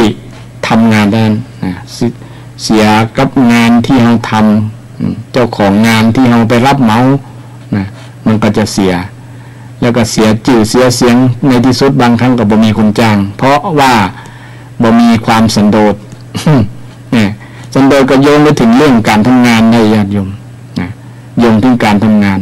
ญาติโยมมีงานทำก็ต้องมีสันโดษนะงานทำงานถึงจะมีความสุขนะเพราะว่าเราทำแล้วโอ้งานเราที่ออกมาเนี่ยดีมีคุณภาพมันงามมันดีมันตรงมันเหมาะนะมันมีคุณภาพแล้วคนจ้างก็มุ่นใจเราทำรับจ้างเขาก็มุ่นใจโปร่งใจมันก็เป็นความสุข แล้วผลพลอยได้เนี่ยเพิ่นหารผลงานดีแล้วเพิ่นก็จะเพิ่มขึ้นนั้นแล้วคุณค่าของความที่เราทำงานดีเนี่ยมันก็จะเพิ่มมูลค่าเพิ่มคุณค่าให้กับตัวเราไปโดยปริยายนะค่าแรงของเราจะเพิ่มขึ้นเห็นเพราะว่าเรามีผลงานที่ดีหรอเขาก็ใครจ้างคนที่มีผลงานที่ดีนะคนที่มีผลงานบ่ดีไผก็จะไปใครจ้างเนาะไผก็บ่อยากจ้างละตัวเดียวนะจบบางครั้งต้องเอามาซ่อมมาแซมเห็นเพราะว่าทำงานออกมาผลงานบ่ดีถามว่าผลงานเป็นได้บ่ดีก็ส่วนหนึ่งมาจากความมีสันโดษในการทำงานเนี่ยคนที่รับเหมางานก็ดีเนี่ยอันนี้แปลว่าให้ไผ่นะยกอุปมาประไมยศรัทธาญาติโยมได้ฟังกันว่าธรรมะคือคุณธรรมสันโดษเนี่ยเป็นธรรมะที่ส่งเสริมความสุขและความเจริญญาติโยมนะและความเจริญทีเดียวไม่ใช่ว่าขัดขวางต่อความเจริญนะบางคนไปเข้าใจว่าสันโดษนี่ขัดขวางต่อความเจริญเนี่ยทำให้คนขี้ข้ามบรรยากาศงานเนี่ยสันโดษเพราะว่าเอาสันโดษไปตีความหมายว่าเป็นมักน้อยอย่างเดียวมันก็บ่เชิงนะสันโดษมันก็ใกล้เคียงกันอย่างที่อธิบายแล้วมันบ่ได้ความหมายตรงว่าเป็นมักน้อยแต่มักพอดีไงมักพอดีบ่มักมากแล้วก็บ่มักน้อยนะพอดีกับตัว กับการดำเนินพอดีกับการงานเฮาพอดีกับชีวิตเฮาพอดีในตัวเฮาพอดีในกำลังเฮาพอดีในรูปลักษณ์ของเฮาพอดีในฐานะเฮามันพอดีสันโดษเนี่ยมันเป็นคุณธรรมที่ในหลวงรัชกาลที่9เอาไปประยุกต์ใจไปเป็นทฤษฎีทฤษฎีเศรษฐกิจพอเพียงเศรษฐกิจพอเพียงดังนั้นคุณธรรมที่จะนำไปสู่ความสุขเห็นอย่างหนึ่งก็คือความสันโดษเริ่มตั้งแต่เพิ่นบอกว่าที่มีสันโดษประการแรกก็ยินดีตามมียินดีตามได้เฮามีอย่างในชีวิตของเราเนี่ยอย่างน้อยก็มีร่างกายอาการ32ประการเกิดมาบ่เป็นคนพิการมีอวัยวะครบบริบูรณ์เนี่ยเฮาก็ควรยินดีว่าโอ้เกิดมาแล้วเฮาบ่โชคร้ายเนี่ยโชคดีนะที่มีอวัยวะครบบริบูรณ์นะบางคนเกิดมาบ่ครบนะเป็นคนพิการมาตั้งแต่ออกจากครรภ์มารดาออกจากท้องมารดามาก็พิการแล้วนะบางครั้งก็ตาก็บ่ครบนะแขนก็บ่มีมือก็บ่มีหลายๆอย่างหูก็บ่บางครั้งบ่มีบางครั้งยังมีแฝดติดกันก็ยังมีนะแสดงว่าเป็นมันแบ่งกันมาใช้ชีวิตร่วมกันเนี่ยเขาก็ไปเปรียบเทียบกับคนที่เป็นที่บ่มีเนี่ยเขาก็มีความยินดีแล้วโอ้อย่างน้อยธรรมชาติหรือว่าพ่อแม่เป็นก็ได้สร้างขึ้นมาได้ครบบริบูรณ์นะถึงแม้ว่าหน้าตาเขาจะบ่รอบ่เล้าบ่ยังเขาก็ยินดีกับเขาการรอเราก็เป็นเรื่องสมมุติเช่นเดียวกันถ้าพิจารณาดีนะร่างกายนะถ้ามันครบบริบูรณ์ก็รอไปรอมันนะที่ว่าอย่างนี้ก็คือมันแล้วแต่ความคิดของใครของมันบางคนนี่มีคิดว่าบ่รอเนี่ยแต่ว่าได้เมียงามอย่างเป็นต้นเนี่ยก็เขาว่าละงามเขาละเขาว่ารอเขาบางคนโอ้มีเมียมีภรรยางามมีสามีรออย่างเป็นต้นดูแล้วบางครั้งมันบ่รอในสายตาเขาแต่ว่ารอในสายตาเขาเนี่ยแสดงว่าเป็นเรื่องที่เรื่องความคิดของใครของมันนะถ้าเขาคิดลักษณะนี้เขาก็มีความหล่ออยู่เพราะว่าเขาเนี่ยเขาเกิดมาแล้วบกพร่องตรงใดเนี่ยก็ต้องให้รอรูปหล่อมันก็รูปหล่อนะรอพระรออย่างรอให้น้องเป็นอย่างเนี้ยเขาก็คนภาคภูมิใจนะหูดังอาจจะแงบน้อยเป็นไปเนี่ยก็ว่าเป็นนี้ปัญหามันยังหายใจได้อยู่เนาะหายใจได้เต็มต้องอยู่เนี่ยดังอาจจะบดงเหมือนฝรั่งเหมือนประเทศนอกเนี่ยก็บ่มีปัญหาก็ดูดีไปอย่างเนี่ยก็มีหลายๆชนชาติภาษาเพิ่นก็บ่ดังก็แมบเหมือนกับ คนไทยหลายคนหรือว่าหัวนี้ผมโกดผม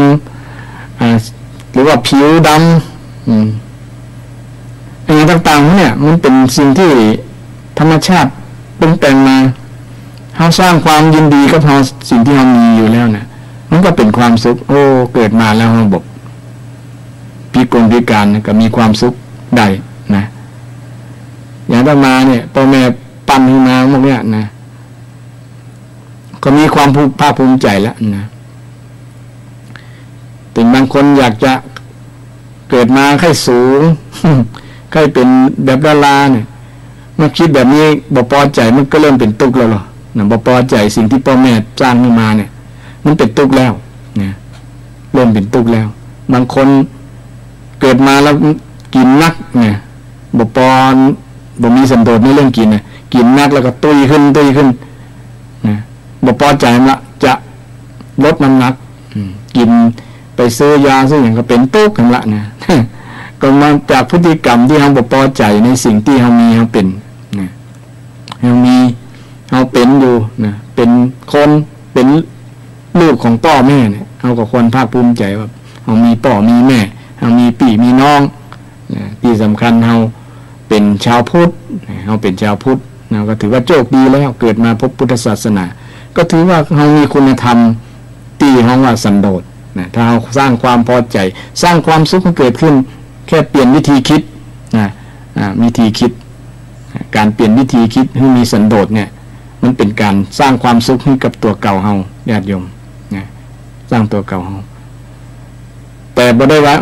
เมื่อมีพอใจแต่อีแล้วบ่ได้พัฒนาตัวเก่านะมันก็พัฒนาไปเรื่อยๆนะเพราะว่าคนเราต้องพัฒนาในเรื่องศีลสมาธิปัญญาเรื่องชีวิตร่างกายของเราเนี่ยจิตใจของเราก็ต้องพัฒนาไปเรื่อยจนบรรลุธรรมขั้นสูงสุดคือเป็นพระอรหันต์เป็นพระอรหันต์คือพระอรหันต์นี่ก็มีบุคคลที่มีความสุขที่สุดในโลกนะใครเป็นพระอรหันต์นั้นจะมีความสุขที่สุดในโลกระหว่าง พระอริยบุคคลนะตั้งแต่โสดาบันเป็นต้นจนถึงพระอรหันต์ก็พัฒนากันไปเรื่อยๆในบรรดาพระอริยบุคคลทั้งหลายก็หนึ่งในนั้นก็มีสันโดษอยู่ในจิตในใจท่านนะท่านได้พัฒนามาแล้วนะพัฒนามาอันนี้เป็นเรื่องสันโดษนะสันโดษในเรื่องของความยินดีในสิ่งที่เรามียินดีในสิ่งที่เรามีอย่างพ่องเดี๋ยวนี้เรามีบ้านถึงแม้ว่าบ้านนั้นจะหลังเก่าหลังเก่าถ้าทำให้มันสะอาดสะอ้านปัดกวาดมันก็ดูดีนะเพราะว่าบ้านนั้นก็เป็นแค่เรื่องของการบังแดดบังฝนบังลมเนี่ยเป็นที่พักอาศัยถ้าเรายังกำลังบ่พอเราก็บ่ควรที่จะไปทำให้มันได้เป็นตุ๊กเรื่องการมีบ้านมีรถอย่างเงี้ยต้นบางคนเนี่ยผ่อนรถผ่อนบ้านเนี่ยแสดงว่าบ่มีสันโดษเรื่องยถาภละสันโดษคือบ่ฮู้กำลังตัวเก่านะกำลังค่ะกำลังทรัพย์ของปอที่จะได้มาก็นะมันก็จะเป็นสร้างปัญหาสร้างความทุกข์มาเดี๋ยวนี้คนเครียดกับเรื่องหนี้เรื่องสินนักญาติโยมโดยเฉพาะคนไทยเราเนี่ยอาตมาไปมาวิเคราะห์มานั่นแล้วนะจะเป็นหนี้กันนักหนี้ต่อครัวเรือนเดี๋ยวนี้ที่รัฐบาลว่าจะได้170,000 กว่าบาทเนาะต่อหัวต่อคนเนี่ยแม้แต่อาตมาก็ยังเป็นอยู่ในนั่นอยู่เนี่ย65 ล้านกว่าคนเนี่ยเฉลี่ยกันแล้วนะเป็นหนี้เนี่ยเป็นหนี้ส่วนหนึ่งที่เป็นหนี้ก็เพราะว่าบ่มียถาภละสันโดษคือบ่ฮู้จักกำลังจักกำลังความสามารถที่จะมีได้ต้องรอช่วงโอกาสที่เราจะพัฒนาต้องรู้จักอดทนอดกันไปพ่องบางครั้งนะคือหันเปิ้นมีก็อยากจะมีเหมือนเปิ้นมันก็ต้องอิดนะอิดบางครั้งไปบ่รอดนะผ่อนส่งไปบ่รอดก็ยืดไปก็มาตั้งรักศูนย์ใหม่นะก็เสียเวลานะถ้าเรารู้จักอันกำลังเนี่ยมันจะบ่ทำให้เราเป็นคนที่เคยรวย แต่มองในแง่ดีก็ดีไปอย่างเพราะว่าเราจะได้มีประสบการณ์มีประสบการณ์เรียนรู้ว่าถ้าเราดำเนินชีวิตไปแบบนี้มันจะผิดพลาดไปนะชีวิตจะไปยากลำบากเป็นชีวิตที่มีความทุกข์นั่นเองนะมีความทุกข์คน ส่วนหนึ่งเนี่ยความเครียดพวกมีหนี้โยมมีหนี้โอ้สิ้นเดือนมาค่าน้ำค่าไฟค่าอันอย่างสปะอย่างเนาะคือเอามือเกยหน้าผากนอนกับบ่รับเพราะว่ามันเกินกำลังนะญาติโยมมันเกินกำลังที่จะเสาะหามาบริหารเงินในการใช้จ่ายในการครองชีพครอบครัวของตัวเก่าเนี่ยมันไปด้วยดีได้นะถ้าเราแบบมาย้อนเอาธรรมะมาประยุกต์เนี่ยมาใช้ได้นะมาใช้กับชีวิตของเราเนี่ยเขาจะหาความสุขยากลำบากเลยนะเอาไปมาบางครั้งเนี่ยบางคนคิดสั้นนะคิดสั้นคือฆ่าตัวตายหนีหนี้นะก็มีหลายตรงวันเนี่ยบ่ยังญาติโยมเกี่ยวกับเรื่องปากเรื่องต้องนี่แหละเนี่ยยิ่งจมกันว่าปีนี้เศรษฐกิจบ่ดีเลยมันเหมือนกันมั้งญาติโยมแสดงว่าค่ารายจ่ายมันนักกว่ารายรับกว่ารายได้นะเอาเนี้ยจะได้ส่วนหนึ่งก็ต้องเปลี่ยนความคิดมาใช้สันโดษเนี่ยนะมันจะไปรอดนะไปรอดนะลองพิจารณาดูให้ดีนะดูให้ดี ยังบัดดันขวายญาติโยมนะบางคนนี่มันบ่ฮู้กำลังเนี่ยมันมียถาพละสันโดษเนี่ยนะบ่ฮู้กำลังตัวเก่านะ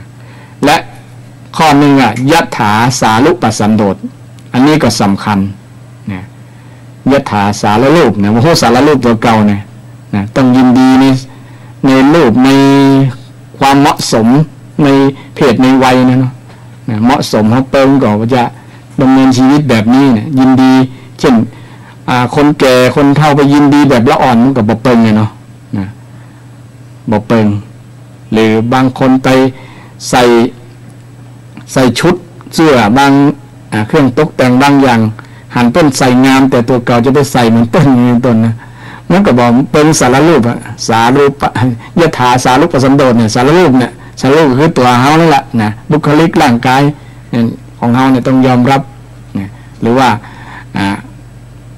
เกี่ยวกับเรื่องวัยวุฒิภาวะต่างๆเนี่ยต้องมันเติมมันควรนะเฮาต้อง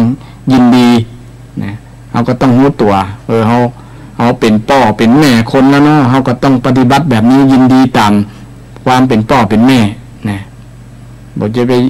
เอาความรู้สึกเป็นละอ่อนมาใจนะหรือยิ่งแล้วใหญ่เอาสิ่งที่บ่เหมาะบ่สมกับตัวเก่าไปประพฤติปฏิบัติไปยินดีในสิ่งที่มันบ่เปิงบ่เหมาะบ่สมนั่นเองนะบ่เหมาะบ่สมยิ่งไปยินดีในเรื่องเพศนะญาติโยมนะคนแก่คนเฒ่าเราไปยินดีในเรื่องเพศเรื่องอย่างหลงมัวเมาเนี่ยนะโอ้ไปใหญ่เลยญาติโยมนะแทนที่จะหันเข้าวัดเข้าวาเนี่ยนะแต่ไปยินดีมัวเมาเรื่องกามคุณเรื่องเพศเนี่ยนะไปเมาเรื่องเพศเนาะอันนี้บ่ได้ว่าภายในญาติโยมแต่โอ้ยกประมาเนี่ยมันจะเป็นเหตุทำให้ถึงความทุกข์นะมันเป็นปัญหาต่างๆในลูกหลานก็จะบ่เปิงอกเปิงใจบ่ม่วนใจกับเฮาตัวเองโอ้พ่อและแม่มันทำตัวแบบนี้ก็บ่เปิงนะทำให้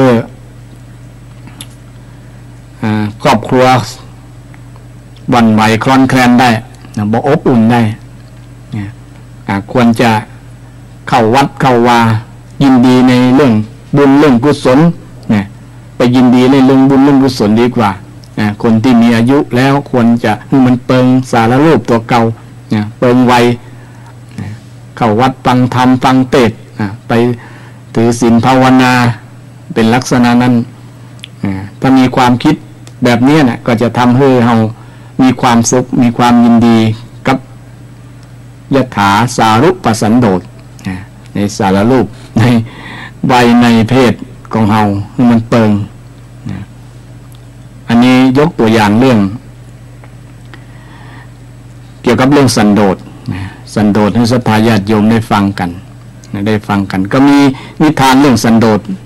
เล่าให้ฟังก็เป็นเรื่องนกแขกเต้าสมัยพุทธเจ้าประทับอยู่เชตวันมีพุทธเจ้าตนหนึ่งเป็นบุคคลที่มีความสันโดษอยู่แบบเรียบง่ายตามสมณสารูปมาทำให้ตัวเก่าเป็นภาระกับศรัทธาญาติโยมแล้วก็เป็นภาระกับตัวเก่าอยู่แบบเรียบง่ายก็เลยยกตัวอย่างพระเจ้าก็เลยยกตัวอย่างว่าสมัยหนึ่งมีนกมีนกแขกเต้าฝูงหนึ่งอยู่ที่ป่ามะเดื่อช่วงที่มะเดื่อมันออกหน่วยออกลูกออกผลแล้วก็มีนกแขกเต้าพวกนี้มากินมากินผลมะเดื่อที่กำลังออกลูกออกผลอยู่พอผลมะเดื่อไปแล้วมดล่วงหล่นหมดแล้วนะก็มีพญานกแขกเต้าตัวนึงก็ยังอยู่ฮะน่ะตัวอื่นไปหมดนะหนีไปเสาะกินที่อื่นแต่พญานกแขกเต้าก็ยังอยู่ฮะน่ะอยู่ตัวเดียวน่ะมันบ่ได้กินหน่วยก็กินใบกินหยังนะกินนอนกินอย่างที่เกิดกับต้นมะเดื่อนะประมาณนั้นบ่ได้กินก็อดเอาประมาณนั้นการประพฤติปฏิบัติของนกแขกเต้าเนี่ยจะทำให้พระอินทร์ ตีนั่งของมะอินมันฮ้อน ตีนั่งของมะอินกำบรรดุกำพลศิลาดเนี่ยนะตีนั่งของมะอินมันฮ้อนก็มาแปลกใจตีนั่งของฮ้อนเป็นเพราะอย่างก็พิจารณาดูหันนกแขกเต่าพญานกแขกเต่าพญานกแขกเต่านี่โดยธรรมดาเป็นพระโพธิสัตว์ตีมีความสันโดษอย่างเยี่ยมเลยก็ยินดีมีความสุขกับการกินการอยู่นั่นแหละนะบอกไปไหนนะบอกไปไหนเลยถึงแม้ผลของมะเดื่อจะวายไปแล้วจะมุดไปแล้วก็ยังกินอย่างอื่นประทังชีวิตอยู่ได้อะนะบ่เดือดร้อนนะก็ยังบ่ตายก็บ่ถือว่าอดนะแต่บ่ได้กินผลบ่ได้นะบ่ถือว่าลำบากก็ท้าวสักกะก็แต่งเพศเป็นพญาหงส์มาถามนะทีแรกทำให้ต้นอันนั้นมันตายกันนะต้นมะเดื่อแห้งตายกันหน่อยคิดว่านกเป็นการร้องใจนกพญานกแขกเต่าว่าจะหนีจากต้นมะเดื่อก็นะทดลองจนต้นมะเดื่อนี่มันโกนหักลงนะมันแห้งมันผุมันพังพญานกแขกเต่าก็ยังกินที่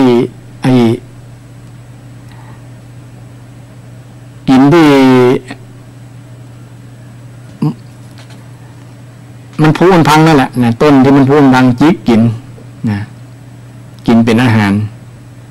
ถึงแม้ว่าจะบล้ำก็บ่เป็นยังนะก็ยังกินอยู่นะกินจนมดถึงต่อเลย กินถึงต่อก็บ่ไปไหนแหละก็อยู่นั่นแหละรับนั่นนอนนั่นกินนั่นนะบ่ไปไหนพญานกแขกเต่าก็ทนท้าวสักกะก็ทนไม่ได้ก็เลยแต่งเพศมาเป็นนกพญาหงส์พญาหงส์มาถามพญาหงส์ยานกแขกเต่าตัวอื่นไปหมดแล้วท่านไปอยู่นี่นะอยู่นี่มีดินอย่างนักแก่น่ะอยู่นี่นะก็เลยได้คำตอบว่าโอ้เฮาอยู่นี่ก็ได้นึกถึงความเป็นเพื่อนที่ดีนะความเป็นมิตรที่ดีเฮาได้มิตรที่ดีได้เพื่อนที่ดีได้สิ่งที่ดีและไผคือเพื่อนท่านเนี่ยพญานกแขกเต่าก็ตอบว่าก็ต้นมะเดื่อนี่กะเฮาเคยกินนี่เคยนอนนี่ถ่ายนี่นะอาศัยที่นี่ก็เหมือนเพื่อนเหมือน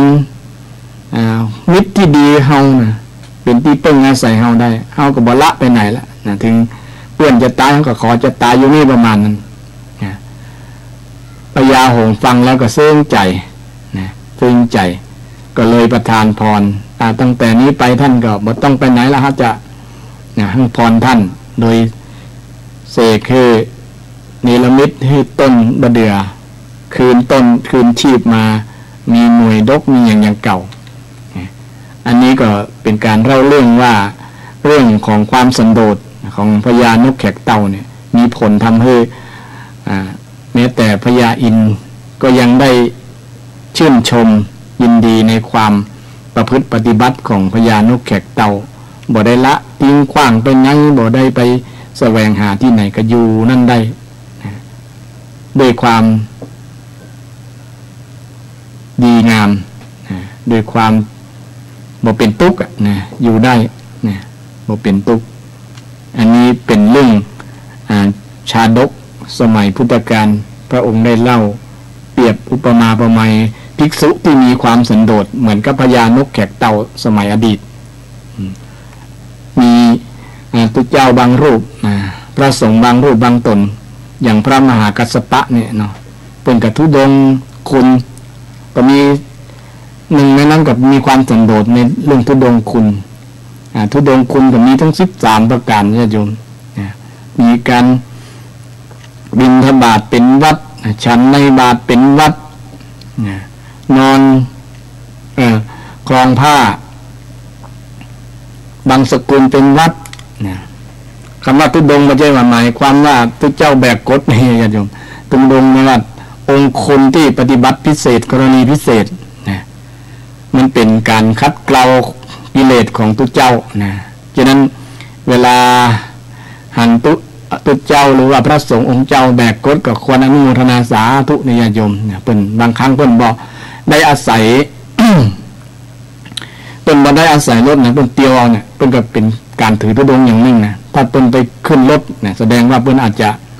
บ่เอาธุดงค์ข้อนั้นก็ได้นะคือจะเดินจงกรมเป็นวัดเดินเอาอะนะเดินนะบ่ใส่รองเท้าต่างหากก็เป็นการบ่งบอกถึงความมีสันโดษอย่างหนึ่งนะในฐานะเป็นสมณะพระสงฆ์ที่จะมีข้อประพฤติปฏิบัติที่ดีเลิศขึ้นน้อยนะ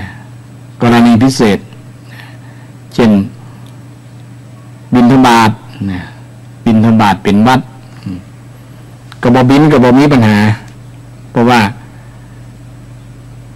พระองค์ก็บ่ได้ห้ามว่าตุเจ้าบวชมาแล้วต้องบิณฑบาตทุกวันเพิ่นก็บ่ได้ บัญญัติแบบนั้นเพราะว่าจะเดือดร้อนครับภิกษุบางรูปที่เป็นอาพาธก้างอย่างการศรัทธาญาติโยมต้องส่งเข้าส่งน้ำกันเนาะบางรูปเพิ่นก็ทำงานอย่างอื่นเช่นกวาดปัดกวาดวาแบ่งกันไปกุมบาตรไปบิณฑบาตบ้างก็มีนะฉะนั้นท่านก็บ่ได้บังคับว่าต้องบิณฑบาตทุกรูปบาง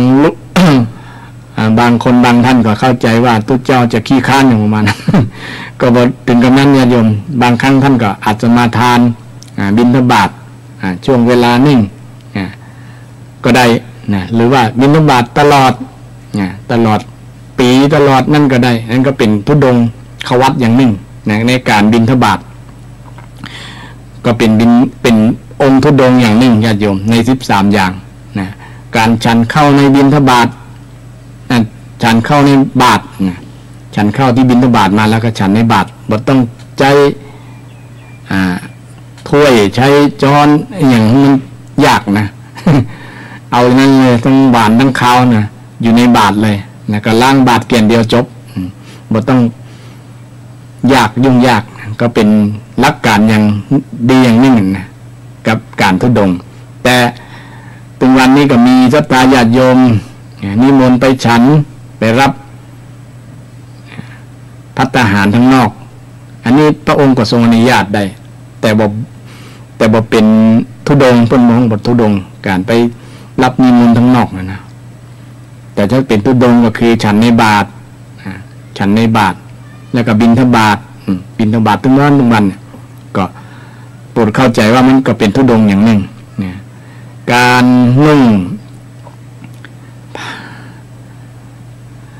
นุ่งผ้าบางสกุลอันนี้ยิ่งลำบากกับประสงค์แต่เดี๋ยวนี้บ่ค่อยลำบากนะก็โดยสมมติมีศรัทธาญาติโยมถวายผ้าจีวรก็มีนักนะแต่ก่อนนี้พระสงฆ์จะบางรูปนะท่านบ่รับจีวรที่ศรัทธาญาติโยมถวายท่านก็ทำจีวรเองทำจีวรเองผ้าบางสกุลนี้ก็ผ้าเปื้อนฝุ่นที่บ่มีเจ้าของนำมายึดมาเป็นขันเป็นกระทงที่ตามรูปแบบที่ทำเป็นจีวรเหมือนกับคันนาชาวมคธที่พุทธเจ้าและพระอานนท์ได้รีไซน์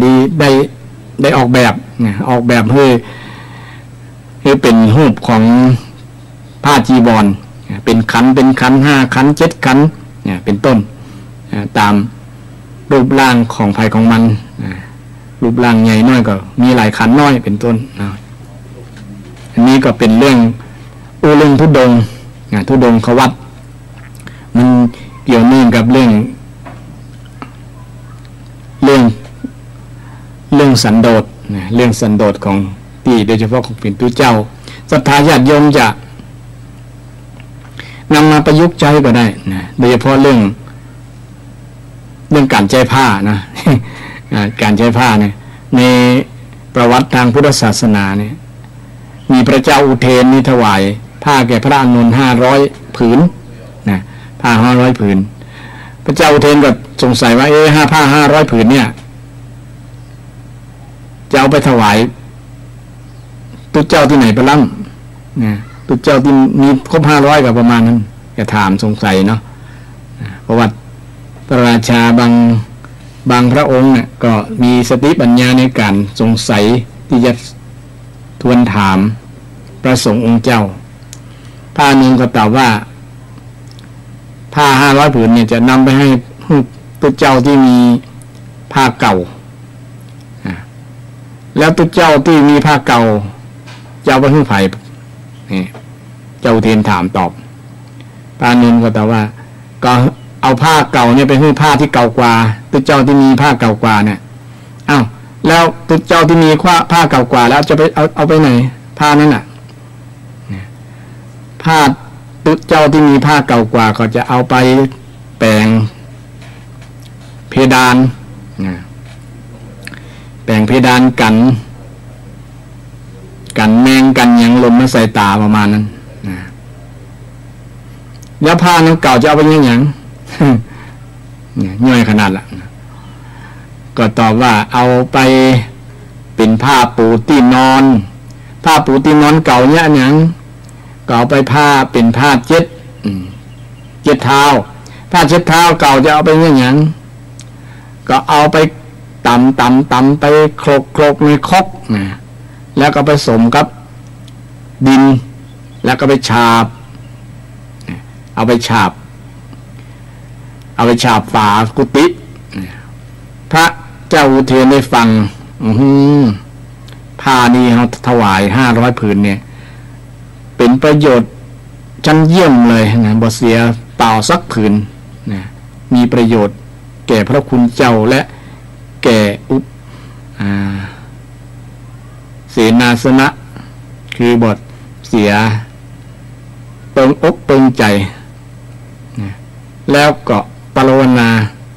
ถวายไปเรื่อยๆนะถวายกับพระสงฆ์หากมีจีวรที่พุทธิขาดก็บอกได้ประมาณนั้นคือมีศรัทธาญาติโยมมีโดยเฉพาะพระราชามหากษัตริย์เนี่ยได้เป็นผู้อุปถากพระสงฆ์องค์เจ้าเนี่ยถือว่าสุดยอดเลยญาติโยมเพราะว่าท่านมีกำลังทรัพย์กำลังโภคทรัพย์ต่างๆที่จะอุปถัมภ์ประทากพระสงฆ์องค์เจ้าได้นะและศรัทธาญาติโยมบางผู้บางท่านก็มีเอาหลักการนี้เอาต้นแบบเนี้ยนะต้นแบบพระเจ้าอุเทนเนี่ยนะปัจจัยคือนำไปอุปถัมภ์ประทากพระสงฆ์องค์เนนนะเพราะว่าได้มาศึกษาแล้วมันเป็นประโยชน์นะโดยเฉพาะการนำใจผ้าเนี่ยก็เป็นต้นแบบของศรัทธาญาติโยมเช่นเดียวกันว่าตุเจ้านี่มีชุดเดียวญาติโยมชุดไปไหนก็ชุดแต่งงานชุดขึ้นบ้านใหม่อย่างต่างๆเนี่ยก็เป็นชุดเดียวถ้าเลยชุดนั้นก็ต้องทำให้เป็น2 เจ้าของเป็นทำวิกัปไปนะคือเปลี่ยนผ้านั้นต้องเปลี่ยนกันใจนะเนี่ยมันเป็นสาธารณโภคีนะการใช้ประโยชน์ร่วมกันนะผ้าที่มันเป็นอดิเรกนะอดิเรกจีวรเนี่ยผ้าที่เป็นนักเกินไปแล้วเนี่ยเป็นความจำเป็นนะอันนี้ก็เป็นหลักการในทางพุทธศาสนาที่โยงไปถึงคุณธรรมความสันโดษนะความสันโดษนะความสันโดษถ้าเรามองหันความสาระประโยชน์ในการใจเนี่ยมันก็บ่จำเป็นอย่างอื่นมันก็จะเหลือมีแต่เหลือส่วนเหลือนะส่วนขาดนี่ก็ยากเพราะว่าหลักการในพุทธศาสนาเนี่ยนะเน้นที่สาระนะสาระคือเรื่องใจแม้แต่เรื่องการคบฉันเรื่องการกินนี่เนี่ยก็พุทธองค์ก็ให้พิจารณาญาติโยมนะการเรื่องการใจจีวรก็ให้พิจารณาการอยู่เสนาสนะนะคือปัจจัย4ญาติโยมนะยารักษาโรคมื้อนี้นะปัจจัยทั้ง4ในการดำรงชีพของพระสงฆ์องค์เจ้าเนี่ยก็ให้มองในแง่สาระคือประโยชน์ของมันนะประโยชน์ของมันนะใจให้คุ้มค่านะคุ้มค่าบ่ใจสักว่าช่วยใจสุรุ่ยสุร่ายนะใจเกินตัวมันก็จะเป็นผลเสียนะเป็นผลเสียให้กับตัวเฮาฉะนั้นคุณธรรมคือความสันโดษเนี่ยจึงเป็นคุณธรรมที่จะน้อมนำมาซึ่งความสุข คือกับคนที่มีคุณธรรมคือสันโดษคือความยินดีในสิ่งที่ตนมีตนได้ยินดีในตามกำลังยถาพระสันโดษตามกำลังกำลังทรัพย์กำลังความสามารถกำลังสติปัญญายินดีตามความเหมาะสมตามสารโลกยถาสารุปสันโดษสันโดษทั้ง3ประการเนี่ยนำปัจจัยก็จะเป็นมงคลชีวิตญาติโยมเป็นมงคลชีวิตนะแม้แต่เรื่องการมีครอบครัวมีสามีมีภรรยาเนี่ยถ้าเรามีสัทธารสันโดษเนี่ยมันมีคำว่าสัทธารสันโดษมันก็เป็นหลักประกันที่จะทำให้ครอบครัวนี้อยู่ได้กันอย่างบ่แตกแยกญาติโยมนะถ้าบ่มีสัทธารสันโดษคือคำว่าสัทธารสันโดษยินดีในคู่ครองในสามีภรรยาเนี่ยถ้ามันขาดข้อนี้ไปเลยเยอะครอบครัวนี้มันบ่อบอุ่นนะญาติโยมนะบ่อบอุ่นนะบ่อบอุ่นแล้วก็เป็นห้องว่าเบญจธรรมหนึ่งในเบญจธรรมนะหนึ่งในเบญจธรรมสัทธารสันโดษเนี่ยนะยินดีในคู่ครองในสามีภรรยาเนี่ยถ้าบ่ยินดีในคู่ครองคนอื่นเนี่ยนะมันก็เป็นปัญหาแน่นอนเป็นเรื่องแน่นอนเนี่ยเป็นเรื่องเลยนะเป็นดราม่าเลยนะทำให้ครอบครัวแตกแยกครอบครัวแตกแยกก็มีปัญหาไปมานักหลายลูกหลานก็ขาดความอบอุ่นขาดตีเปิ้งครอบครัวแตกสลายเนี่ยก็เกี่ยวกับเรื่องการ การสันโดษทั้งนั้นญาติโยมส่วนหนึ่งเนี่ยที่เรื่องสัทธารสันโดษเนี่ยก็มีปัญหากับสังคมชาวไทยมีหลายทีเดียวนะเช่นพ่อบ้านไปมีกิ๊กแม่บ้านไปมีกิ๊ก เนี่ยมันเริ่มบ่ใจสัทธารสันโดษแล้วนะบ่ยินดีในคู่ครองเนี่ยเอาก็ต้องนึกถึงสมัยที่เฮาจีบกันใหม่ๆนะต้องยินดีในเรื่องนั้นนะยินดีในเรื่องคุณธรรมยินดีในคุณงามความดีซึ่งกันและกันที่เฮาเคยมีสัญญาต่อกันเคยอู้กันเคยมีคำมั่นสัญญากันไว้เคยฮักจะได้เฮาก็ฮักคุณงามความดีเฮาบ่ใช่ฮักหน้าตากันฮักหน้าตานักนี่มันเปลี่ยนไปนะบางครั้งการเวลามันผ่านไปเนี่ยหน้าตามันบ่คงตีนะแต่ความดีมันคงทนญาติโยมหน้าตามันเปลี่ยนไปพ่องนะแต่ก่อนเคยหล่อเคยงามเดี๋ยวนี้ก็เปลี่ยนตามสภาพตามวัยนั่นแหละนะมาจะมีความงามอยู่ความงามหนึ่งก็คืองามจิตใจขอให้ความงามจิตใจมันอยู่คู่กับจิตใจของเรามันก็จะอยู่ได้เนี่ยความงามที่จะมีอยู่ในจิตใจก็ส่วนหนึ่งก็คือมีสันโดษสัทธารสันโดษสามีสันโดษภรรยาสันโดษในสามีสันโดษภรรยาของภัยของมันเนี่ยมันก็อยู่กันม่วนนะอยู่กันยืดยาวเพราะว่าเรามีคุณธรรมเป็นตัวเชื่อมคือสันโดษญาติโยมสันโดษเป็นคุณธรรมที่นำมาซึ่งความสุขได้นะบ่ใช่ว่าเป็นคุณธรรมที่เพ้อเจ้ออย่างประมาณนั้นนะเป็นสิ่งที่เลื่อนลอยบ่ใช่นะมันสามารถนำมาใช้กับชีวิตของเราได้นะของเราได้ทั้งพระสงฆ์องค์เจ้าก็นำสันโดษไปใจได้หมดนะศรัทธาญาติโยมก็นำสันโดษไปใจบ่มีเรื่องที่จะไปคัดขวางความเจริญคัดขวางความสุขตรงกันข้ามนี้แต่สร้างเสริมให้เกิดความสุขความเจริญเกิดขึ้นในครอบครัวในสังคมในประเทศชาตินะเพราะว่าเรามีคุณธรรมคือสันโดษสันโดษนี่ดีได้เนาะดีครับผมแล้วมันทำให้คนรวยกันฮะรวยครับคนเขาทำสันโดษยินดีในสิ่งที่ตัวมีแล้วทำไปแล้วมันก็จะมีส่วนเหลือครับถ้าคนที่ผมได้ยกว่าสันโดษมันอยู่กลางระหว่างมากกับน้อยนะครับถ้าคนมากขี้โลภเนาะมันทำงานเพื่อจะเอานักมาเป็นของตัวเก่าเนี่ยมันมีคุณธรรมคือสันโดษเป็นตัวอยู่ในจิตในใจแล้วนะมันก็จะเปรียบเปื้อนนะมันอาจจะรวยในสิ่งที่เป็นในด้านของ วัตถุในด้านของวัตถุนิยมอาจจะมีเงินมีทองนักกว่าจริงแต่ว่าความสุขมันจะบ่มีไงครับถ้ ถ้าสันโดษนี่ถ้าอีว่าเท่ากับควบคุมความอยากแม่นครับเนาะแล้วจะบ่เป็นคอร์รัปชันไปต่างหากตรงวันนี้มีปัญหาอย่างหนึ่งคือคอร์รัปชันปัญหาคอร์รัปชันมาจากความบ่สันโดษเองคือมันบ่ควบคุมความอยากถ้าใครมีสันโดษก็ควบคุมความอยากได้ครับความอยากที่ไม่ใช่ของตัวเก่านะถ้าความอยากของตัวเก่าเช่นเขาทำไปให้อยากจะให้งานเงินสำเร็จเนี่ยบ่เป็นความอยากละอันนั้นบ่ใช่ครับบ่ใช่สันโดษต้องตัวนี้ครับควบคุมความอยากของตัวเองครับบ่อยากได้ของคนอื่นแม่นเช่นคุมความอยากมีเมียคนที่สองนี่นะมันก็เป็นอย่างหนึ่งที่จะระงับความปัญหาได้ระงับปัญหาที่จะเกิดระหว่างครอบครัวนะเพราะว่าบ่อยากไปมีเมียหรอกบ่อยากไปมีเมียน้อยบ่อยากไปมีผัวน้อยอย่างเป็นต้นนะอันผมว่าพุทธศีลนั้นสุดยอดละสันตุถีปรมังทานังครับแม่นเป็นทรัพย์อันประเสริฐทรัพย์ภายในครับเป็นยอดเลยนะครับเนาะยอดเลยเดียวปรมังเลยดีครับที่อาจารย์ยกตัวนี้มานะคือเชื่อมมาถึงว่ามันเป็นคุณธรรมที่เป็นทรัพย์อันประเสริฐที่ชาวพุทธทั้งหลายควรน้อมรับมาใจนะเพราะว่ามันยิ่งใจก็ยิ่งดีบ่มีเสี่ยงบ่เหมือนทรัพย์ภายนอกคือมันเย็นอะเย็นครับเย็นสบายทำให้บ้านเย็นครอบครัวเย็นจิตใจเขาก็เย็นไปด้วยกันหมดครับถ้าบัดสันโดษนี่มันจะรุ่มร้อนครับมันอยากได้บัดที่สิ้นสุดอะเนาะคือมันสิ้นสุดมันจะเอาติ๊กครับเคยมีรัฐบาลช่วงนึงเหรอช่วงไหนกับบัดฮู้นะบอกว่าห้ามภิกษุสอนเรื่องสันโดษเดี๋ยวกลัวศรัทธาญาติโยมจะขี้ค้านมันมือละนี่มือละอาจารย์เคยนั่นนี่เนาะสมัยหลวงพ่อพุทธทาสพูดถึงเรื่องความว่างบนมันประมาณนั้นนะครับสันโดษความว่างคือบ่เข้าใจไง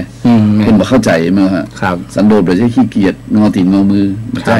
ครับสันโดษคือการควบคุมความอยากของตัวเองโอ้ครับแม่นะแม่นะครับแม่เพราะฉะนั้นสันตุถีปรมังทานังไอเถียงได้นะครับเนี่ยเนาะสันตุถีปรมังทานังยอดแห่งทรัพย์ก็คือความสันโดษหรอครับโอ้เย็นขนาดนั้นเลยครับครับเพราะฉะนั้นก็ญาติโยมจะโทรมาโทรได้เด้อ053-114-332ครับวันนี้ท่านพระครูสิริอมราภิรัตน์ครับท่านเจ้าอาวาสวัดอัมรารามสันอุ้มโอ้ผมเลยลืมไปจะประชาสัมพันธ์ขออนุญาตประชาสัมพันธ์ได้เลยครับนี่หมดเลยครับญาติโยมจะโทรมาขั้นก็ได้เนอะช่วง053-114-332แต่ว่าจะขอประชาสัมพันธ์งานบุญงานกุศลเทกับตังวัดป่าสักน้อยก่อนเนาะเปิ่นฝากมาขอประชาสัมพันธ์ให้กับเนอว่าเปิ่นจะมีการทำบุญปล่อยหลวงอุโบสถวัดป่าสักน้อยรายละเอียดมีละตำบลเชิงดอยอำเภอดอยสะเก็ดเปิ่นคือว่าประชาสัมพันธ์จะเชิญชวนลูกหลานที่อายุตั้งแต่9ถึง19ปีเป็นบวชเนนครับรับอยู่40รูปนะคือรับสมัครตั้งแต่วันที่11มกราถึง25มกรา10กว่าวันเนาะคือตั้งแต่ตะวานี่แหละนะวันนี้วันที่12นะครับเนาะแหมเดือนกันบ่ใช่วันนี้วันที่มันเดือนธันวารับตั้งแต่วันที่11นะมกราเดือนหน้าเนี่ยเดือนหน้าเนาะปีหน้าเลยปี62นะถึง25มกราเพิ่นก็จะปิดรับละ13วันเป็นรับเป็นเอา40รูปที่จะบวชเป็นสามเณรไปที่มีเวลาว่างจะบวชนี่เป็นแล้วแต่ใครจะบวช9วันก็ได้15วันก็ได้เป็น2ช้อยให้เลือก2ช้อยให้เลือกครับผมนี่มุนบาทต่อครับสายเดียวเนาะครับผมครับสายเนี่ยจะเลื่อนพรโยมเจ้านักการเจ้ามีอะไรเพิ่มเติมไหมจ๊ะแล้วก่อนกูสอนลูกที่แบบอันต้องมันขยันนะลูกอย่างแม่แสนว่าเจ้าเนาะอย่าบอกว่าต้องมันขยันลูกคนน้อยคนตัวน้อยเดียวเพื่อมีอาวุธอย่างเป็นยางเนาะเป็นอันมีเลี้ยงลูกได้จะไม่เลี้ยงลูกได้แต่ก็ยังมันมีอย่างเฮายังมีมวยมีหนีบมีแบบอย่างนี้โอ้โหเยี่ยมมากเลยใช่ก็เรื่องวิดีโอเพิ่งก็ไปทำงานที่เชียงราย6 เดือนแล้วบอกพี่โอ้อยู่บ้านไหนพ่อน้องทำงานที่เชียงรายอ่ะไป ต้องอยู่ที่อำเภอเทิงวัดขนาดแก้วจ้ะอ๋อไปแกะสลักกะต้นดอกแม่แม่ที่หานอ๋อกะจ้ะอายุคนจะ27อยู่จ้ะ27อยู่อ๋อแล้วบัดโทรศัพท์มาหาแม่กะต้นแบบโอ้ก็เจ้าได้โทรไปจ้ะยังไงบ้านไหนศาลาบ้านไหนนี่โยมบ้านไหนหางดงจ้ะอ๋อหางดงฝากข่าวพี่น้องไปตั้งอำเภอเชียงรายวัดอย่างก็วัดพระธาตุหน้าอย่างก็พระธาตุประตูเวียงวัดพระประตูเวียงเนาะที่ศาลาอย่างวัดขนาดแก้ววัดขนาดแก้วเนอะที่ศาลาศาลาที่อย่างก็น้องวุฒิชัยวุฒิชัยเนาะโอ้ยแม่ก็เติงหาเนาะสิ้นปีให้อย่ามาละสิ้นปีนะสิ้นปีว่าก็จะมาจ้ะดีแล้วเนาะอ๋อโยมสอนลูกอย่างเลยเนาะโยมเป็นคำสอนที่เยี่ยมมากเลยขนาดนกแบบนี้อย่างเลยมันมีเครื่องมืออย่างเลยสาธุเนอโยมเนอสาธุครับโอ้โหโยมสุดยอดเลยสอนลูกครับนกแบบมีอย่างสักอย่างแบบมีเครื่องมือสักอย่างนะเลี้ยงลูกได้ครับชัดเจนเลยนะชัดเจนเลยครับมันหันภาพเลยครับเนาะหันภาพนกแบบมีเครื่องมือแล้วยังแปลงรังได้ครับนี่ครับครับเขามีเครื่องมือพร้อมนะครับเนาะครับทำไมแปลงไปได้โอ้สุดยอดเลยโยมเนอะแม่สลาวุฒิชัยเนาะอยู่ที่ปุ้นวัดพระธาตุนาแก้วใครอยู่ทางปุ้นเป็นสลาก็โทรหาแม่พร้อมกันเนาะแม่นี้มีบุญคุณอันใหญ่หลวงมาได้นะเนาะครับผมเป็นลืมแม่บางทีก็มันตั้งใจลืมแบบมีงานตั้งหน้าเป็นไปครับมันอยู่ไกลกันเอาละขอให้แม่ออกที่โทรมาตะกี้นี้สบายนะโยมเนอะสบายมีความสุขเอาเรื่องวัดป่าสักน้อยหน่อยครับวัดสุกเกษมนี่มั้งครับวัดสุกเกษมป่าสักน้อยเป็นประชาสัมพันธ์เลยเนาะครับเชิญชวนลูกหลานญาติโยมที่มีลูกหลานอายุ9 ถึง 19 ปี9 ถึง 19 บวชเป็นสามเณรฉลองโบสถ์วัดสุกเกษมป่าสักน้อยตำบลเชียงดอยอำเภอดอยสะเก็ดเลยนะอำเภอดอยสะเก็ดเจ้าวาดเปิ่นติดต่อได้ที่พระครูเกษมธรรมถาวรเบอร์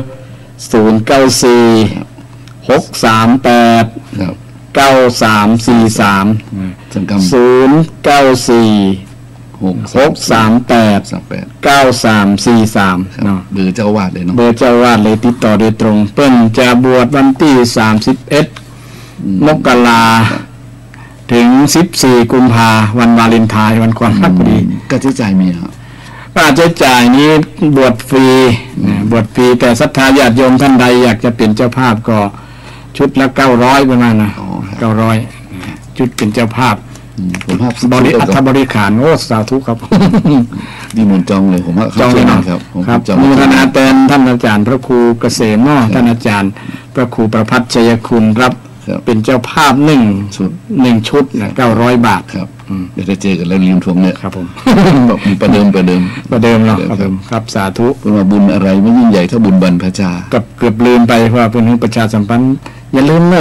เป็นกำชับนะกับพอดีอย่างนี้ผมจัดไว้จดไว้ศรัทธาญาติโยมอาจจะจดประทันเนาะ094 638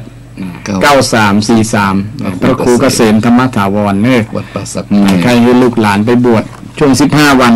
นะแต่งมหาเถรสมณพลต้องกันกำหนดที่15 วันนะเนาะอาจจะบัสะดวกเราจะได้กันไปโทรถามเราเนาะมันดังครับผมครับญาติโยมท่านพระครูสิริอมราภิรักษ์ก็ได้นำเสนอธรรมะก็ดีและประชาสัมพันธ์เพื่อจะฉลองอุโบสถแล้วเนาะก็จะพูดลูกนิมิตอะไรครับเนี่ยเป็นยังไม่ได้รับใบอนุญาตนะครับแต่เป็นฉลองก่อนก็จะเอา2 เตื้อจะยังไงเนาะเป็นรอมาได้แล้วเป็นกว่าจะเก่ากันโอ้ครับเหมือนกันครับต้องรอเนาะผมยังรออยู่ครับคงจะมาตันมาก็เลยเอาก่อนต่างคณะพระที่เป็นไปตรวจสอบถาวรวัตถุเป็นก็จะไปตรวจวันที่13มันฮือเลยเนาะวันพุธนะคะวันพุธครับ12ครับจะมี4 วัดวันนี้4 วัดไหนบ้างครับที่เตรียมตัวจะมีแม่ตอนเนาะวัดแม่ตอนวัดดอยปล่อยนกร้องขี้เล็กแล้วก็ป่าสักน้อยนะครับว่านี่ที่ตรวจคนเป็นแล้วจะตรวจใบหลวงของคณะสงฆ์เดชเกตนะครับเนาะครับผมประชาสัมพันธ์นะครับ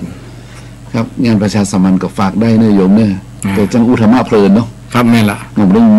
ในความคิดว่าจะต้องประชาสัมพันธ์นะครับบางทีก็ขอญาติโยมเนาะแล้วขอประชาสัมพันธ์ในเรื่องนึงใกล้สิ้นปีมันเนาะครับสวดมนต์ข้ามปีเป็นสิ่งที่ดีนะครับครับนะครับคิดว่าจัดเหรอครับสวดมนต์ข้ามปีจัดกุปีครับปีนี้ก็ประกาศให้ศรัทธาแล้วครับเดี๋ยวจะประกาศเรื่อยๆเนาะจะมีกันทุกวัดส่วนมากทั่วประเทศเพราะว่ามันเป็นมติของมหาเถรสมาคมแล้วก็มันเป็นสิ่งที่งามปึงเหมาะสมครับแม่นเพราะเสียงมงคลเสียงสวดแม่นครับมันผมเคยอุปมาว่าเหมือนกับเฮาช่วยกันฉายไฟขึ้นฟ้าครับโอ้ชัดเจนเลยครับวัดเล็กวัดน้อยวัดในทั่วทุกมันก็จะเป็นแสงสว่างงามเนาะครับทั่วประเทศนี้เนาะสมมี 30,000 วัดเนี่ยครับเนาะแล้ววันนั้นวันที่31เฮาพร้อมใจกันครับนี่ครับเฮาพร้อมใจกัน2 ทุ่มเลยนะครับเนาะเริ่มสวดมนต์เริ่มอย่างเหมือนกับเริ่มกดสวิตช์สวดมนต์นี่ก็เหมือนกับกดสวิตช์ไฟฉายขึ้นฟ้าครับ 30,000 วัด 30,000 ดวงครับก็คือประชาสัมพันธ์เลยเนาะครับโดยประชาสัมพันธ์วัดไผ่บ้านมันนะครับเนาะวันที่31นะครับจะมีกิจกรรมอย่างพ่อครับอาจารย์ส่วนมากก็มีทำสมาธินะครับไหว้พระรับศีลสวดมนต์ทำสมาธิฟังเทศด้วยก็ฟังเทศนั้นคงจะแล้วแต่ไผ่บ้านมันครับอย่างวัดผมนี่ก็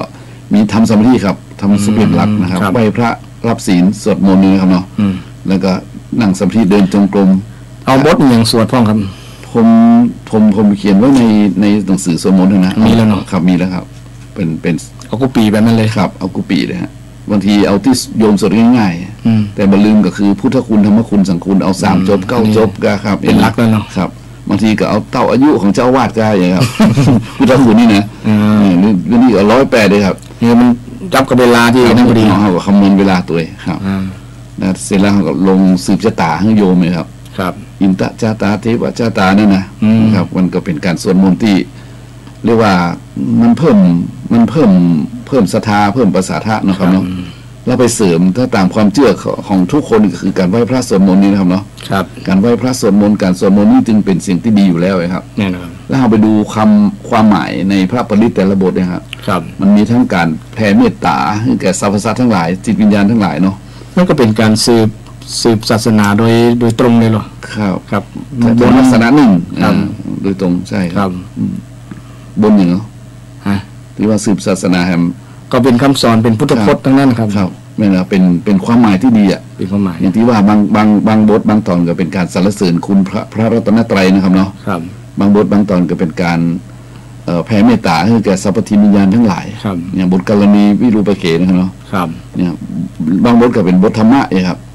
อย่างในบทกรณียสูตรนี่นะครับในกรณียสูตรเมตตายสูตรนี่นะครับเนาะมันความหมายเพิ่นจัดดีเลยครับแม่นครับความหมายของเปิ้นคือคนเป็นพุทธอ่อนน้อมถ่อมตนสร้างกุศลอย่างเยอะแยะมากมายเพราะฉะนั้นการสวดมนต์ในวันที่31 มกรานี่นะครับถ้าแต่ละวัดเป็นสวดนี่ขอเชิญญาติโยมเนาะวัดไหนวัดท่านใกล้ไปเลยถ้าตุลุงก็ประสวดก็คือญาติโยมไปชวนเพิ่นเนี่ยตุลุงสวดอีเนี่ย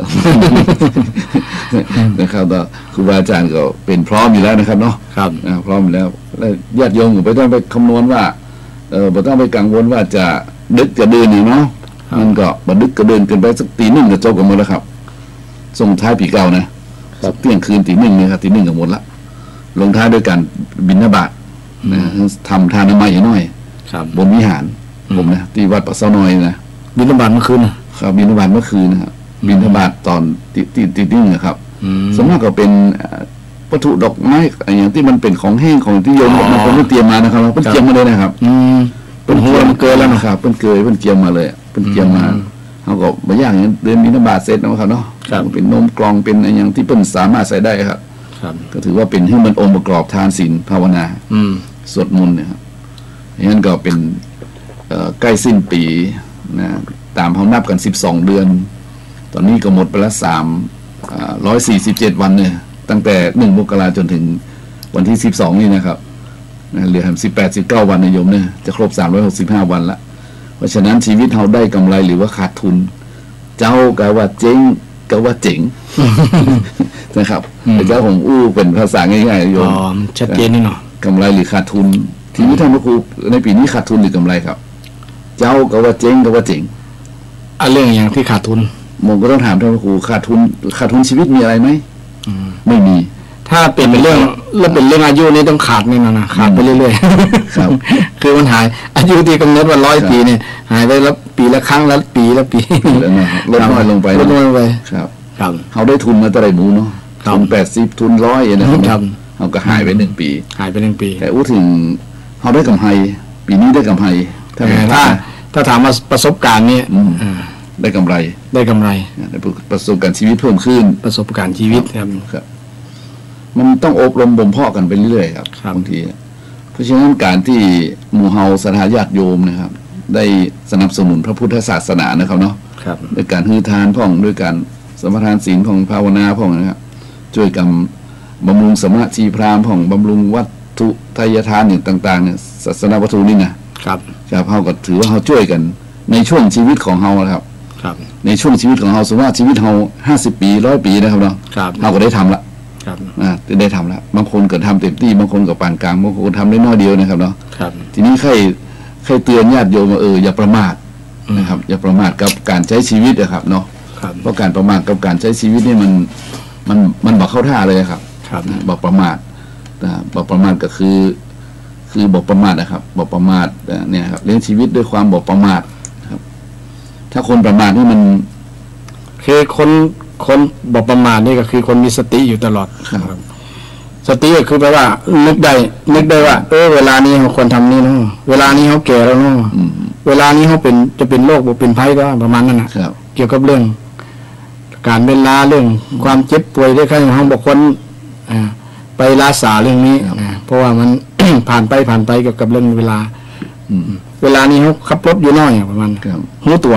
การหูตัวลึกได้เนี่ยแล้วก็หูตัวมาคือมันจะเป็นธรรมะที่เชื่อมกันระหว่างธรรมะ2 ตัวเนาะ2 ข้อนะสติกับสัมปชัญญะน่ะส่วนนักคนจะอู้เรื่องสติอย่างเดียวแต่สัมปชัญญะไม่ค่อยอู้กันเพราะว่ามันเกิดพร้อมๆกันเพื่อเมื่อ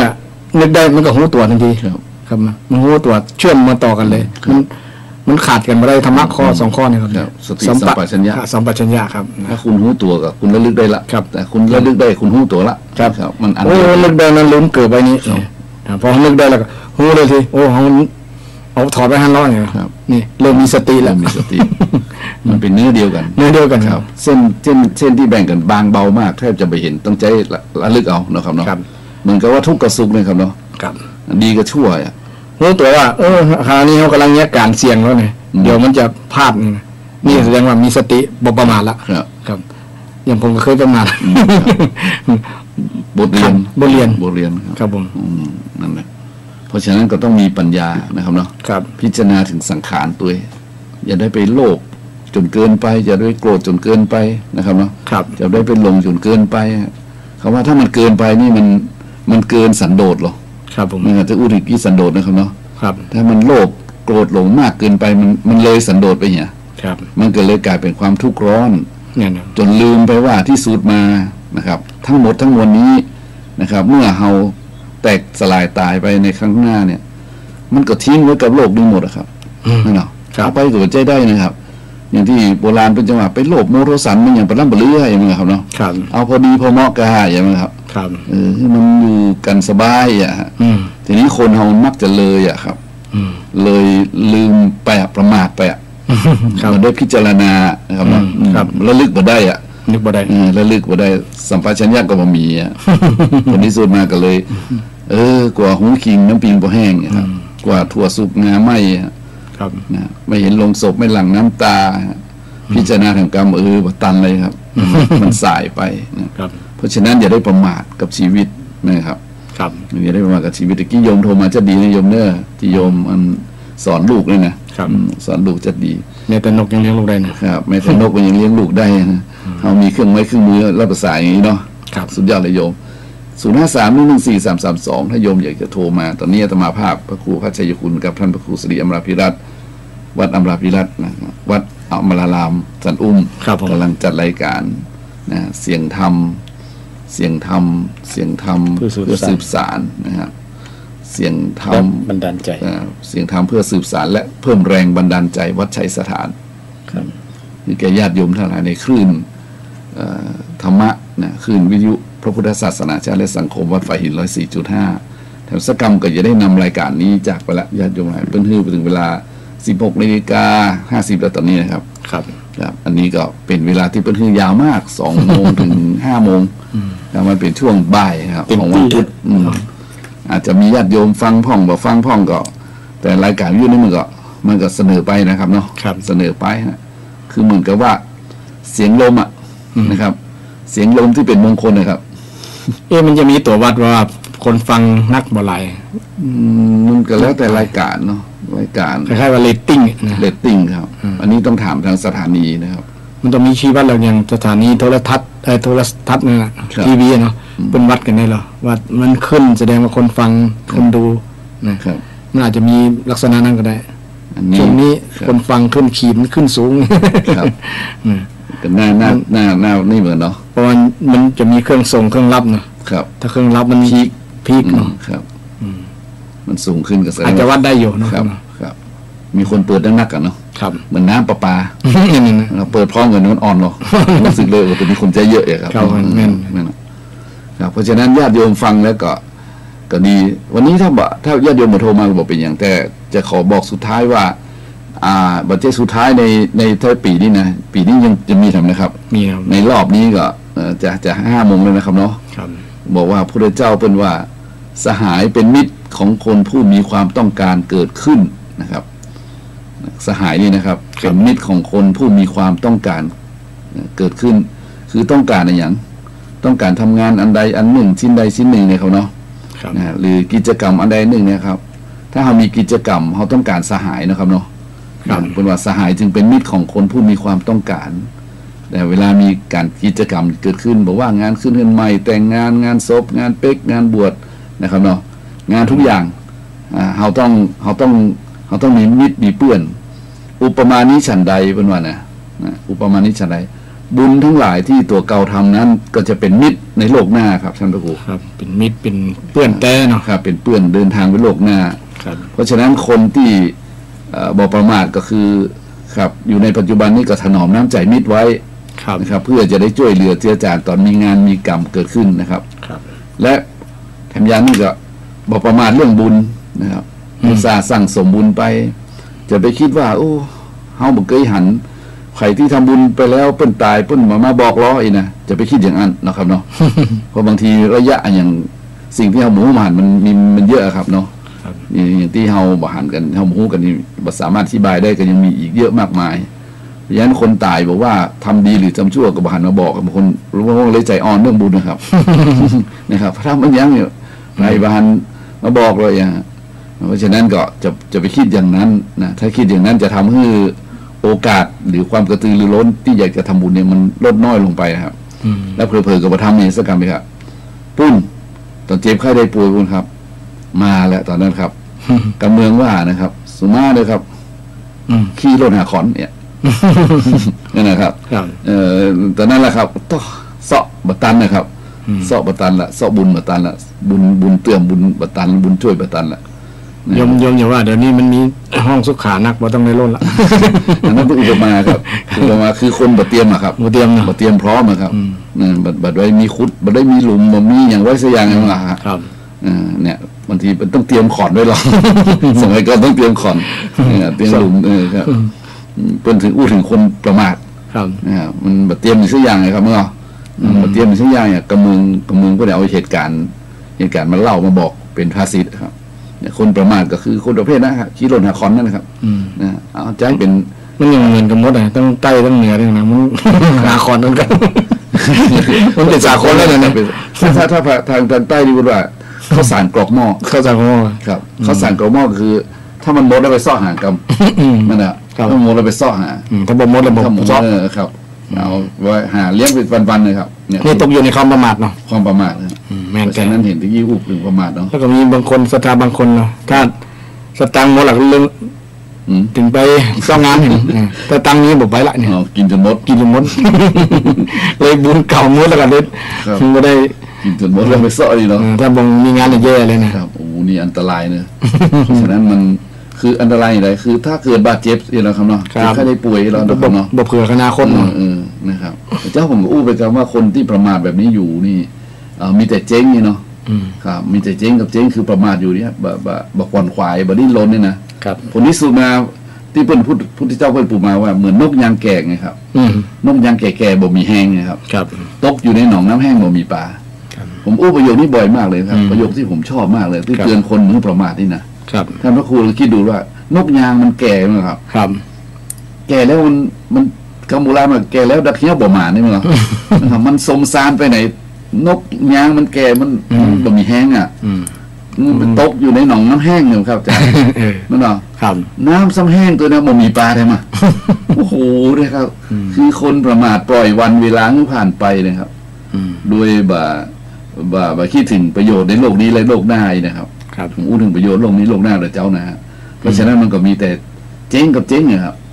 มันเจ๊งกับเจ๊งเพราะฉะนั้นเราก็ต้องอย่าประมาทนะครับบุญทั้งหลายที่เราทำไว้เนี่ยมันจะเป็นเปื้อนนะครับเป็นเปื้อนเดินทางไปในสัมปรายภพมันเป็นเรื่องที่อู้กันวันนี้นะครับทั้งหมดทั้งมวล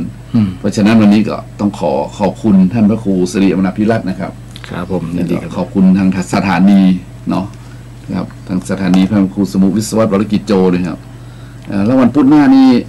ตรงที่อย่างครับวันที่หน้าวันพุธหน้าที่ดู19ครับ19ถ้านิมนต์ว่างครับมานะครับเนาะได้ครับไม่ได้ไปไหนนะครับครับส่วนมากวันพุธนี่ก็เวลามีกิจกรรมอย่างนี้ครับบ่ายแล้วก็เป็นโอกาสที่ญาติโยมทั้งหลายที่อยู่ทางบ้านเนาะใกล้ส่งท้ายปีเก่าต้อนรับปีใหม่ตามปีปฏิทินครับก็จะได้ไปประมาทนะครับวันนี้ก็อู้ถึงเรื่องเหล่านี้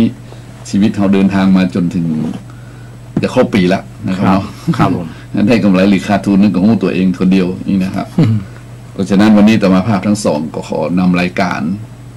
ธรรมะเพื่อสืบสานและเพิ่มแรงบันดาลใจวัดชัยสถานจากญาติโยมไปก่อนเนาะวันพุธหน้านะครับเนาะครับพุธหน้าถ้าญาติโยมสนใจก็ฟังได้ก็ฟังแล้วก็โทรได้ก็โทรนะฉะนั้นวันนี้ก็ขอท่านทั้งหลายสุขกายสบายใจอายุมั่นขวัญยืนอยู่ดีมีสุขเนาะมีความสุขกายสบายใจเดินทางไปเหนือล่องใต้ปลอดภัยไร้ทุกข์มีความสุขเกษมศรีปะพบแต่คนดีสิ่งที่ดีๆเข้าสู่ชีวิตเจริญด้วยจตุรพิธพรชัย4ประการมีความสุขมีความสำราญอายุยืนยาวนานได้อยู่กับลูกกับหลานได้อยู่บำเพ็ญทานศีลภาวนาเป็นบารมีเศษตนเป็นกุศลเดินทางทั้งโลกนี้และโลกหน้ายังมีความสุขตลอดไปทุกท่านทุกคนเทินเจริญพรเจริญพรขอบพระคุณครับ